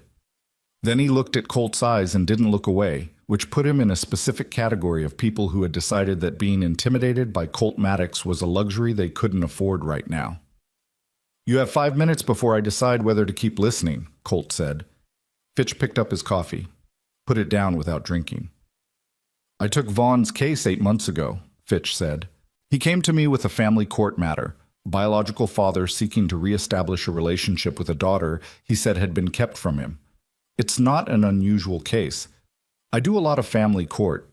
The story he told was sympathetic. He stopped. It felt right. A man who'd made mistakes, gotten himself together, wanting to be part of his child's life. The stepfather as the obstacle. And the financial element? Colt said. Fitch's jaw moved. He told me the stepfather owed him money, a legitimate business debt from a shared venture. He said the stepfather was refusing to pay and was using the child as leverage to avoid the debt. He inverted it, Colt said. He inverted the entire story, Fitch said. Yes, He stopped. The hands on the table pressed flat. I filed the welfare complaint based on information he gave me. I took his word for it. I should have. He stopped again. I've been doing this for 22 years, and I took his word for it. Why are you telling me this? Colt said. Not a question. An examination. Fitch looked at him directly. Because 3 days ago, I got a call from a woman named Patricia Reyes in Lubbock. She found my name in a document she'd been holding on to. She wanted to know if I was still representing Derek Vaughn. He paused. She told me what he did to her. 18 months of payments, her business records used against her, her daughter as the mechanism. His voice had gone somewhere flat and controlled. Her daughter, Mr. Maddox, 11 years old at the time. Vaughn wasn't her biological father. He was her mother's former business partner. He fabricated a relationship claim to get into family court. Colt was very still. He doesn't need a biological connection, Fitch said. He files welfare complaints, anonymous or through a lawyer who doesn't know the full picture, and uses the resulting CPS involvement and the threat of family court proceedings as pressure. He has done this in at least, Fitch opened a folder he had beside him on the seat, 4 jurisdictions over 7 years. The people he targets are always in a financial gray area from a past association with him. He has documents. He threatens exposure. And the family court angle is the escalation tool when the direct payments start slowing down. Colt looked at the folder. Emily Hart, he said. Her mother's name is on the birth record. Yes, Fitch said. That one is legitimate. He is her biological father, technically, which makes this case different from the others. He has a real legal hook, however thin. He pushed the folder across the table, which is why I filed what I filed, before I knew. Colt opened the folder. The documentation inside was organized in the way of a lawyer who had been awake since at least 3 a.m, working through something that was disturbing him more the longer he looked at it. Names, dates, case numbers from 3 different counties. 2 of them had restraining orders filed, later withdrawn. 1 of them had a civil judgment against Vaughn, unpaid, from 2019. Patricia Reyes, Colt said. Will she testify? She already said she will, Fitch said. She's been waiting for someone to ask. Second person who'd been waiting. Colt thought about that. The people Derek Vaughn left in his wake, each of them sitting with their evidence and their anger and their specific private damage, each of them waiting in isolation for a door to open, not knowing the others existed. The hearing in 6 days, Colt said. Can you get it moved? Fitch was quiet for a moment. I can file for a continuance, citing new information that requires assessment, that buys potentially another 2 weeks. He looked at Colt. But Vaughn will know immediately that something has changed. He'll know the dynamic has shifted. How will he react? Fitch folded his hands on the table. In my experience with men who run this kind of scheme, when the mechanism stops working, they don't retreat gracefully. He paused. They tend to create chaos, make the situation as messy as possible so that even if they can't win, nobody else wins cleanly either. Colt looked at the folder. What does that look like in this case? He said. He still has the business records on Grant Mercer, Fitch said. If he decides the legal strategy is compromised, he might go directly to the DA's office. Not because it'll work. Your read is probably right that the actual legal exposure is limited, but because the investigation itself causes damage. A DA inquiry into the Mercer finances, even if it leads nowhere, means stress, legal fees, time, the possibility of CPS keeping the family flagged during the process. He paused. And there's one more thing. Colt looked at him. He made a call yesterday afternoon, Fitch said. I don't know who to, but I saw him on his phone in the parking lot after our last meeting, and the call was long, and whatever it was about, he was different after it, calmer than the situation warranted. He has a backup, Colt said. I think so. What kind? I don't know, Fitch said, but Derek Vaughn does not get calm in a crisis. He gets calm when he thinks he's already won. Colt drove back to the chapter house fast, not recklessly, but with the particular speed of a man who has new information and needs to move it from place to place before its shape changes. He gathered them in the war room. Heck, Razor, Dobie, Callum, Soto, young priest standing by the window with his sleeves up. He gave them the shape of it. Fitch, the other victims, the expanded pattern, the continuance, the warning about Vaughn's response. He told them about the phone call, the calm afterward. The room heard it. A backup, Razor said. Something he thinks guarantees the outcome, even if the legal route closes, Colt said. We don't know what it is. It's the kid, Dobie said. Everyone looked at him. His voice was flat, the anger in it compressed down to something almost mechanical. It's always the kid. If the legal mechanism is blocked, he doesn't need a judge. He just needs Emily. He looked at Colt. He takes her, Colt, not through the courts, just takes her. Creates a situation, custody dispute in progress. Biological father, the paperwork is ambiguous enough that by the time anyone sorts out what happened, he'd have leverage again, Heck said quietly. He'd have everything, Dobie said. A 5-year-old he doesn't actually want, but that everyone else desperately does. And he's back in the driver's seat. The room was quiet. Colt looked at the table, at the names and dates in Fitch's folder, at Ogle's banker's box, at the timeline on the butcher paper that Heck had started 5 days ago and that had grown since then. Layers of information added in different handwriting, different colors of pen. the accumulated work of men who had been awake too long on a problem that kept getting larger. He knows where the house is, Colt said. He's been watching it for months, Razor said. He knows when Grant leaves for work, Colt said. He knows the school schedule. He knows the neighbor who watches Emily in the afternoon. He stopped. He knows everything about this family's daily pattern because he's been working this for 14 months, and that kind of work requires surveillance. Priest, Colt said. The young man turned from the window. I need you on Mercer Lane, Colt said. Today. All day. Eyes on the house. Yeah, Priest said immediately. Don't make contact with the family. Don't make yourself visible unless something happens. If Vaughn's car shows up on that street, I'll call, Priest said. Before anything else happens, Colt said.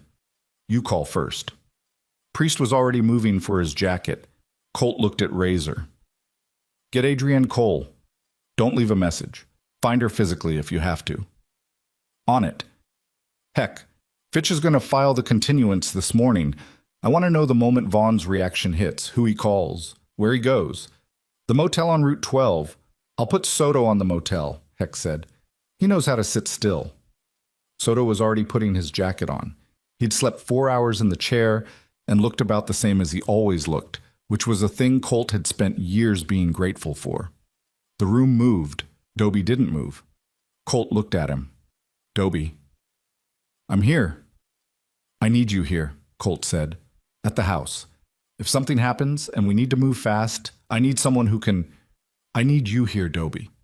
Dobie looked at him for a moment with something complicated in his face, and then he nodded once and sat down in the chair he'd been in the night before and looked at the table. The continuance filing hit the court system at 10:43 that morning. Fitch sent Colt a text confirmation. Colt was in the parking lot of a gas station on Route 12, 200 yards from the Budget Inn, watching through binoculars that he hadn't needed because at 10:51, Derek Vaughn came out of room 7 of the motel with his phone pressed to his ear and stood in the parking lot, and his posture did the thing that Fitch had described. It went from agitated to flat, from motion to stillness, the kind of stillness that is not peace, but calculation. The call lasted 8 minutes. Colt had Soto's description of the car Vaughn used as a secondary vehicle, a red pickup, Texas plates, registered to an address in Lubbock that was probably a mail service. And he had his eyes on the motel lot, and then at 11:04 a red pickup turned in off Route 12 and parked 2 spaces from Vaughn's sedan, and a man got out. Colt put the binoculars up. He was big. Not biker big. Not the size of Dobie or Heck, but constructed differently. Wide through the shoulders in the particular way of a man who had done physical work for a long time, with a short neck and a head that sat on those shoulders like it had been placed there by someone who ran out of room. He walked to Vaughn, and they talked for 40 seconds, and then they both went inside room 7. Colt called Soto. Red pickup, Texas plates, he said, and gave the number. Find out who that is. Priority. Give me 20 minutes, Soto said. It took 14. Soto called back while Colt was still in the gas station parking lot watching the motel. Registered to a Carl Deegan, Soto said. Lubbock address. Same street as Vaughn's mail service. Prior record.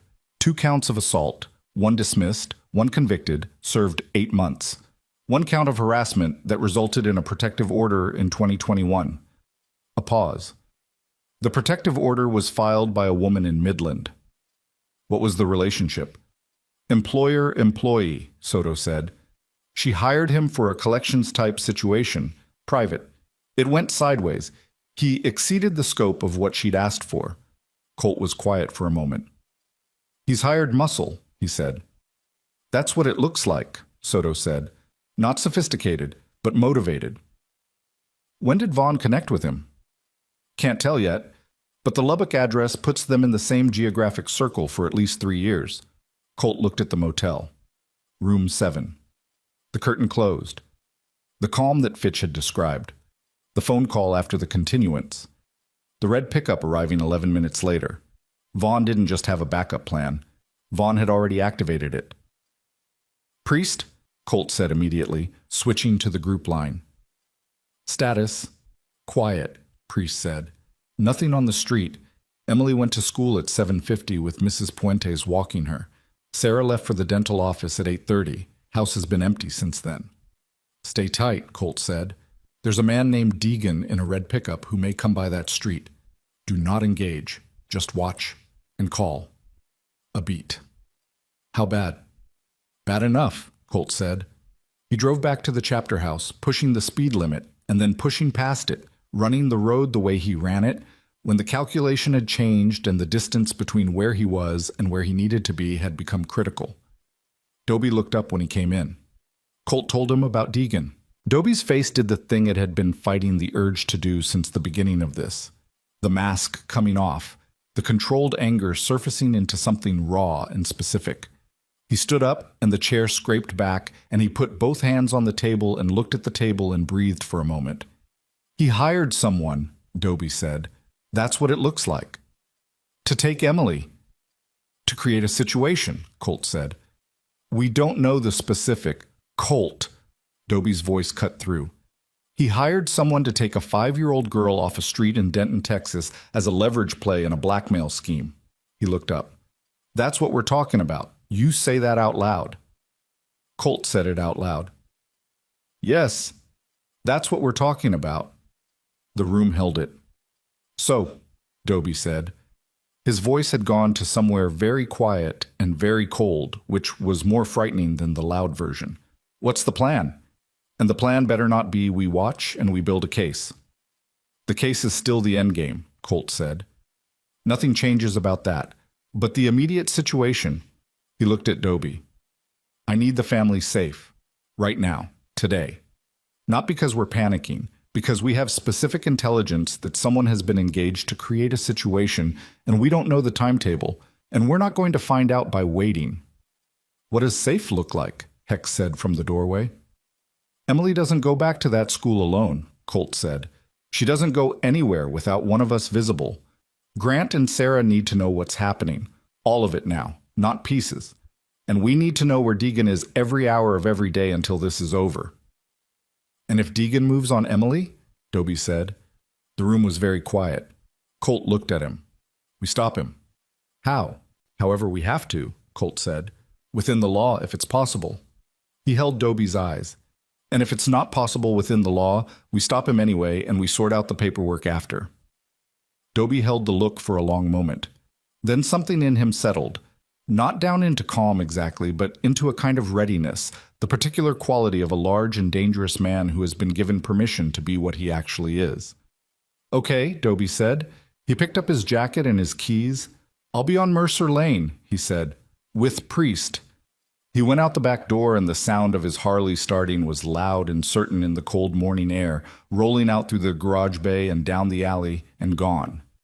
Heck looked at Colt. Adrian Cole, he said. Razor's getting her, Colt said. If he can't reach her by noon, I'm driving to Fort Worth myself.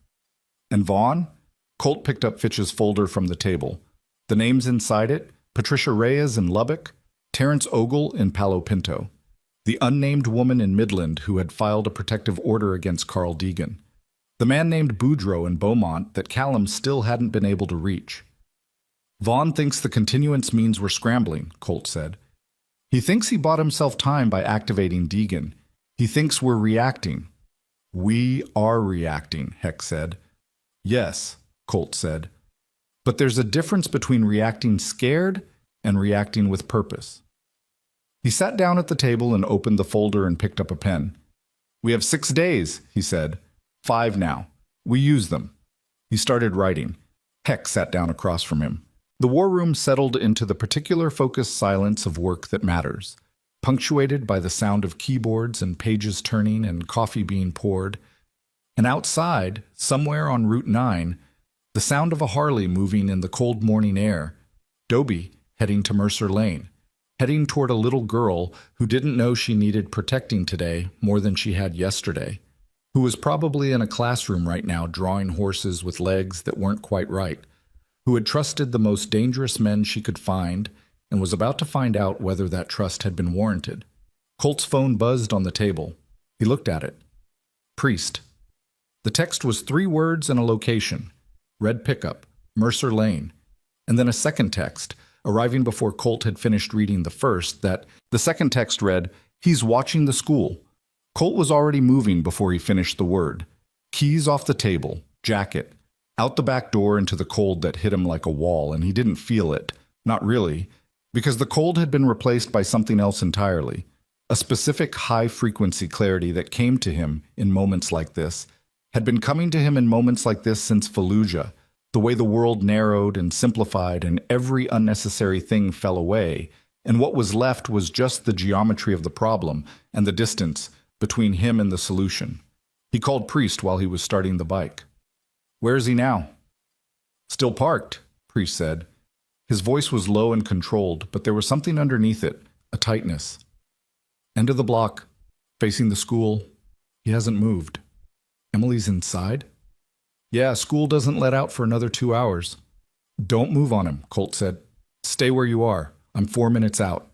He rode those 4 minutes hard, taking the back route off Route 9 that bypassed 2 lights, leaning into the turns with the particular fluid economy of a man who had been riding long enough that the bike was just an extension of the decision-making. The cold air tore at his face above the collar. He didn't notice. Dobie's Harley was parked half a block from the school, tucked behind a delivery van. Dobie was on foot, hands in his jacket pockets, standing at the corner of the chain-link fence that ran along the school's east side, with the particular stillness of a very large man who has decided that being still is the most dangerous thing he can be right now. Colt pulled in behind the van and killed the engine. He walked to Dobie without running. "There," Dobie said. He didn't point. He didn't move his head. Just said the word, and his eyes did the work, and Colt followed the line of them.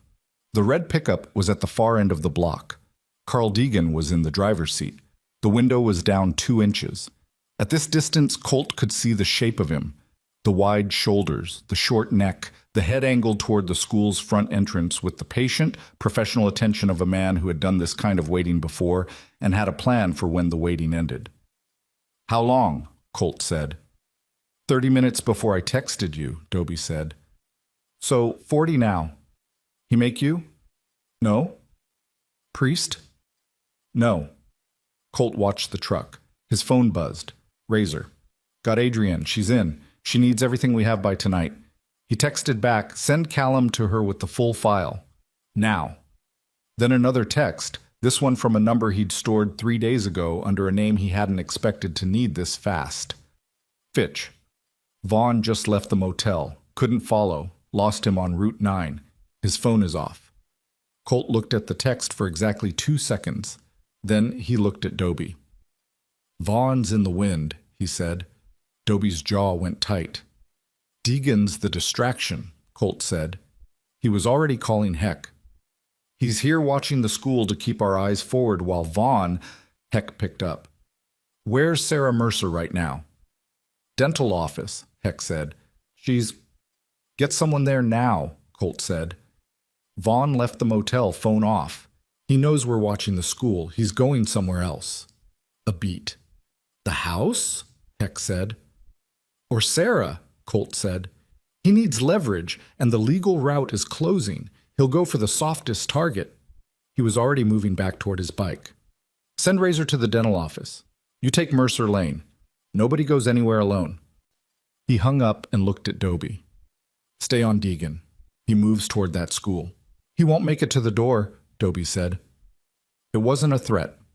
It was a fact, delivered in the flat, certain voice of a man reporting weather. Colt got on the bike. He found Vaughn 11 minutes later. Not at the dental office, not at the house. At the park 3 blocks from Mercer Lane, the one with the drainage pond where Emily had watched her ducks in August. Colt came around the corner on foot, having left the bike a block back because sound mattered now, and he saw the sedan parked at the edge of the lot and Derek Vaughn standing on the path that ran between the parking area and the school's back gate. The back gate? The one the kids used when Mrs. Puentes walked Emily home on the short route. Colt's phone buzzed. "Priest. Deegan just started the truck. It was coordinated. Deegan at the front to draw eyes. Vaughn at the back gate to take Emily in the confusion.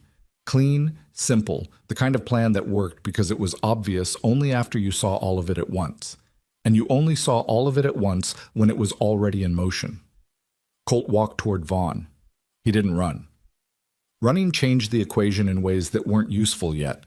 Vaughn saw him when he was 20 feet away, and the recognition in his face was immediate. He knew who Colt was. He'd done his homework. Colt had expected that. And for a half second, Vaughn looked like he was going to run. And then he didn't, because he'd also calculated that running from a man like Colt Maddox in an open park was not a winning strategy, and Derek Vaughn did not pursue losing strategies. He stood his ground. "Mr. Maddox," Vaughn said. Up close, he was ordinary in the way that made Colt's stomach turn slightly, because ordinary was always the thing he hadn't quite expected. Medium height, medium build, a face that was neither threatening nor kind, just present. Arranged into the particular neutrality of a man who had spent years learning to look like someone's reasonable neighbor. "Walk away from this gate," Colt said. "I'm standing in a public park," Vaughn said. "Walk away from the gate," Colt said again. Same volume, same pace. "This is the only time I'm going to say it before I make it a different kind of conversation." Something moved in Vaughn's eyes. A calculation. He looked at Colt, at the scar, at the hands, at whatever it was in Colt's face that was visible right now. And he did the math on what kind of conversation, a different kind of conversation with this man would be. He took 3 steps to the left, away from the gate. "I'm not doing anything illegal," Vaughn said. "I'm a father. I have a right to—" "Patricia Reyes," Colt said. Vaughn's face changed. "Terrence Ogle," Colt said. "Carl Deegan. 3 counties, 7 years, a pattern that a DA is going to find very interesting when Adrian Cole puts it in front of them, which is happening tonight." He watched Vaughn's face move through several things. "Your lawyer already knows. Fitch pulled the continuance because Fitch found out what you actually are. And right now, Deegan is sitting in a parking lot with 2 of my brothers watching him. And your plan—" He took 1 step closer. "Your plan is done." The neutrality left Vaughn's face. What was underneath it was not rage. Rage Colt understood. Rage was a form of caring. It was something colder. A recalculation. A man who had lost a position and was already looking for the next one. "You can't prove anything," Vaughn said. "We don't have to prove it today," Colt said. "We just have to make sure you don't take that little girl off a playground today. The proof comes after." He looked at Vaughn without blinking. "You should call your lawyer, your actual lawyer, not Fitch. You're going to need one." Vaughn's phone buzzed in his pocket. He looked at it. Something on the screen made his face go still in a different way, not calculating now, but absorbing. Something had gone wrong with Deegan. Colt didn't know the specifics yet, but he could read the information in Vaughn's face the way you read weather, and he knew that whatever Dobie had done on that block by the school, it had ended the way Dobie had said it would. "We have everything," Colt said quietly.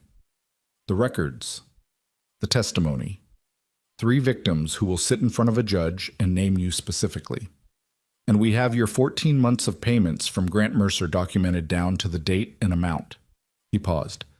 "The only move you have left is to get in your car and drive back to Amarillo and let your attorney try to negotiate something before the DA makes the decision for you." Vaughn stood there. The park was quiet around them. Frost on the grass. The drainage pond 50 yards east, flat and gray under the October sky. Somewhere a crow called twice and stopped. "Grant Mercer is not a good man," Vaughn said. It was his last card. Colt could hear it. The tone of a hand being played because there was nothing left to hold. "What he did with my money, $46,000, Colt said, 8 years ago. In a partnership you created specifically to generate that exposure. We have that too." He watched Vaughn's last card turn over and show what it actually was, which was nothing. "Get in your car." Vaughn looked at him for a long moment.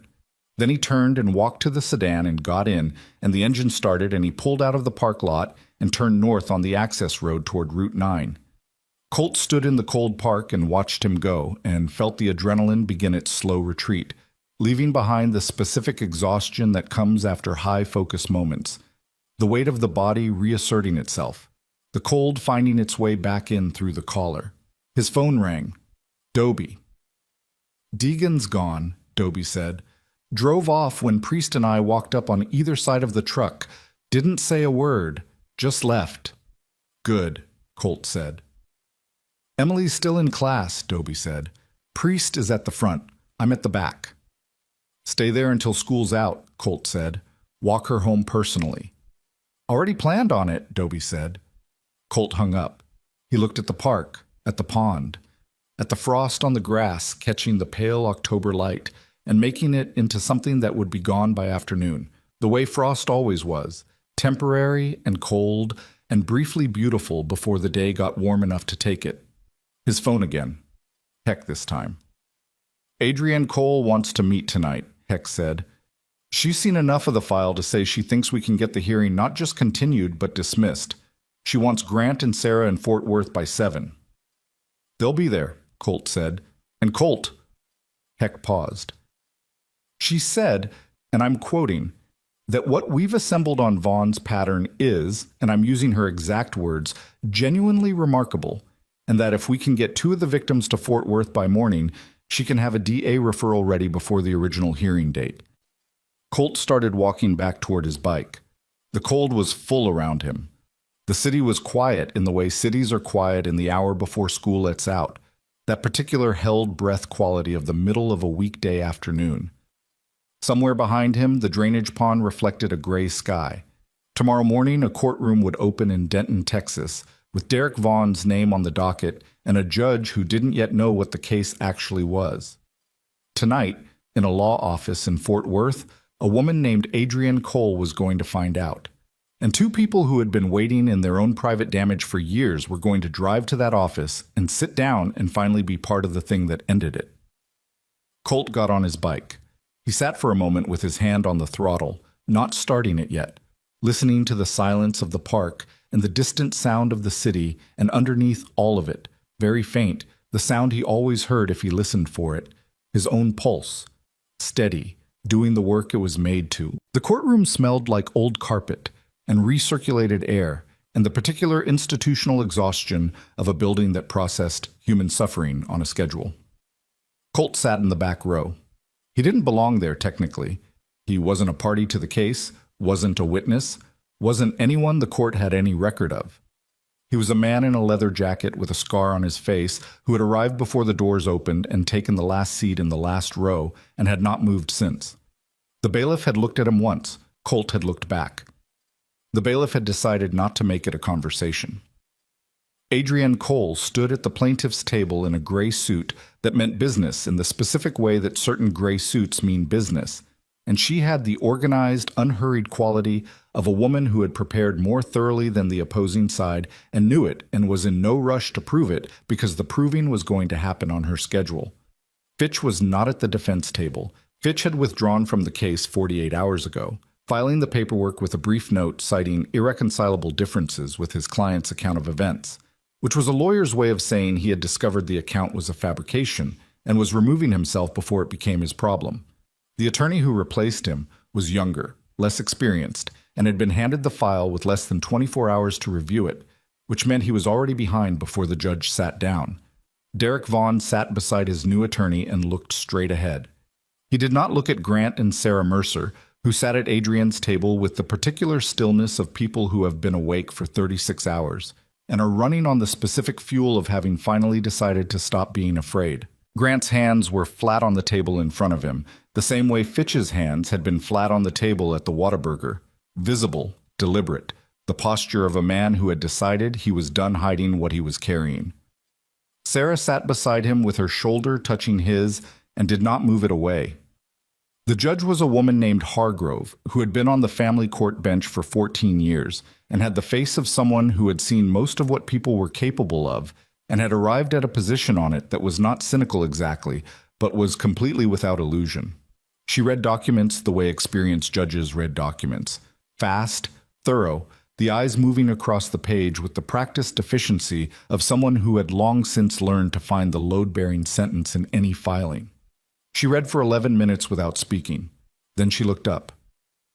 "Counsel," she said to Vaughn's attorney, "I'm looking at a welfare complaint filed 6 days ago, an emergency custody petition filed 4 days ago, and a motion to dismiss both filed yesterday evening accompanied by..." She looked down. 214 pages of documentation, including financial records, sworn affidavits from 3 additional parties, and a referral letter from the Tarrant County DA's office indicating an ongoing investigation into the petitioner for a pattern of extortion offenses across multiple jurisdictions. She set the papers down. "Does your client wish to proceed with this hearing?" The young attorney leaned toward Vaughn, whispered. Vaughn's jaw moved. He stared straight ahead for a moment and then said something back, very short, and the attorney straightened up. "Your Honor," he said, "the petitioner is prepared to withdraw both filings at this time." The room breathed. Grant's hands pressed flat on the table. Sarah closed her eyes for exactly 2 seconds. Adrienne Cole made a small note on her legal pad with the controlled satisfaction of a woman who had built something correctly and watched it hold weight. "Motion to withdraw is accepted," Judge Hargrove said. "The welfare complaint is dismissed with prejudice. The custody petition is dismissed." She looked at Vaughn directly. "Mr. Vaughn, I want to be clear that the dismissal of these proceedings does not preclude any future criminal proceedings arising from the investigation referenced in the DA's referral. You should act accordingly." She held his eyes for a moment, the particular look of a judge who has seen the shape of a man and is making sure he knows she has, and then looked away. "We're adjourned." The gavel. Outside the courthouse, the light was pale and cold and clean, the kind of October morning that had finally decided to be beautiful after days of threatening it. The frost had come again overnight, and the steps of the courthouse were rimmed with it at the edges, each step catching the low angle of the sun in a thin line of light. Grant came out first, then Sarah, then Adrienne Cole, who shook both their hands with the brisk warmth of a woman who had done something real and was glad of it, but did not need ceremony about it, said something brief to each of them, and walked to her car. Colt came out last. Grant saw him at the top of the steps and stopped. They stood there for a moment, the two of them, in the cold and the pale light, and Colt looked at the man who had been working 6 days a week for 14 months to protect a family from a threat he'd been carrying alone. And Grant looked at the man who had walked up to his front door 8 days ago in a leather jacket with a scar on his face and told him things he hadn't wanted to hear, and then stayed anyway. Grant put out his hand. Colt took it. They didn't say anything. Some things didn't need the words, and this was one of them. The specific exchange between two people who had been through something hard together and had come out the other side still standing, the handshake doing the work that language would only diminish. Sarah looked at Colt over Grant's shoulder. "Emily wants to see you," she said. "When you have time." "I'll come by," Colt said. He came by that Sunday. The afternoon was the kind of late October afternoon that Texas occasionally produces as a form of apology for summer. Cool and still, the light going gold early, the trees along Mercer Lane in their last week of color before the cold took it. The bicycle was on the porch. The aluminum siding had the same gray-green it always had. But it looked different today, Colt noticed. Not because it had changed, but because he was seeing it differently. Not as a marker of struggle, but as the specific appearance of a house where people were fighting for something real and had not yet stopped fighting. Emily was in the backyard. She was feeding ducks. Not the ducks from the drainage pond. Those were gone for the season, somewhere warmer, the way her mother had promised. But a trio of mallards that had apparently decided the Mercer Yard small bird bath was worth investigating. Emily was crouched beside the bird bath, with a piece of bread torn into very small pieces, and was distributing it with the serious, methodical focus of a child performing an important task, narrating quietly to herself, or possibly to the ducks. It was hard to tell. Sarah let Colt through the back gate. Emily looked up when she heard the latch. She looked at him with those dark eyes, the same assessment she'd given him in the alley 3 weeks ago, the same suspended judgment. Except this time, after a moment, what followed the assessment was different. What followed it was a smile, small and real and specific to her, the smile of a child who has decided that trust was the right call and is pleased to have been proven correct about it. She stood up, and the ducks scattered 2 feet, and then came back because they were ducks, and the bread was still there. "They came back," she said. She meant the ducks, but she was looking at him. "Yeah," he said, "they do that." She looked at him for another moment, then, "I know about Derek now." He nodded. Sarah had told him they'd found the words for it, not all of it, not the parts that were too large for a 5-year-old to hold, but enough. Enough to explain why Grant had been so tired. Enough to explain the arguments through the walls. Enough to let Emily understand that the danger she'd felt in her house had been real, and that she'd been right to feel it, and that she'd been wrong about which direction it was coming from. "I thought it was Grant," she said. She said it the way children say complicated things, directly, without self-protection, the fact stated plainly because she hadn't yet learned to dress it up. "I know," Colt said, "but it wasn't." "No." She looked at the ducks for a moment. One of them had found a particularly good piece of bread and was being aggressive about defending it, and Emily watched this with the expression of someone who found injustice interesting even in small forms. "I shouldn't have gone out alone at night," she said. "No," Colt said. "You shouldn't have." Mom was really upset about that. I know she was. But she stopped, picked up another piece of bread, threw it toward the duck that hadn't gotten any, watched it scramble forward. "I didn't know what else to do." "I know," he said. "You did the best you could with what you had." She looked up at him again. "Did it help? What I did?" Colt thought about Fitch at the Whataburger, Ogle's banker's box, Patricia Reyes driving 4 hours to Fort Worth, the look on Judge Hargrove's face when she read 214 pages of documentation, the handshake on the courthouse steps. "Yeah," he said. "It helped." She seemed to settle with that. She threw the last piece of bread and stood up and brushed her hands on her jeans in the brisk, conclusive way of someone who has finished a task and is ready for the next thing. "Will you come back?" she said. "Sometimes," he said. She nodded. That was apparently enough. She was 5 years old and 3/4, and she understood instinctively that sometimes from a man like Colt Maddox was not a diminishment but a specific and honest promise, which was worth more than an extravagant one. She went back inside. Colt stood in the yard for a minute. The ducks settled back around the bird bath in the particular unhurried way of things that have decided a space is safe. The gold afternoon light came through the gap between the houses and lay across the frost-pale grass in long, warm bars, and the yard smelled of cold air and dry leaves and the faint ghost of whatever Sarah had been cooking through the kitchen window. He let himself out the back gate. The Iron Shepherds were at the Lone Star Diner when he got there. All 14 of them, which was unusual enough that Marta had pushed 3 tables together in the back and made a fresh pot of the bad coffee and was moving around the edges of it with the satisfied efficiency of a woman watching something that she had seen before and approved of. Colt took the seat they'd left open for him, the corner booth position, back to the wall. Heck was across from him, Razor to his left. Dobie at the end of the table with his big hands wrapped around a mug, the easy, expansive version of his face back in place. Not the compressed, angry version from the last week, but the real one, the one that was just Dobie. Young Priest was at the jukebox. He put in $1, chose his 3 songs. Sat back down without explaining, same as always. Nobody gave a speech. Nobody ran down what they'd accomplished or tallied the costs or made a moment of it. That wasn't how the Iron Shepherds worked, and Colt had spent a long time being grateful for that. The road was the road. You wrote it. Sometimes the writing cost you something. You didn't perform the accounting out loud because the accounting was private and it belonged to the man who paid it.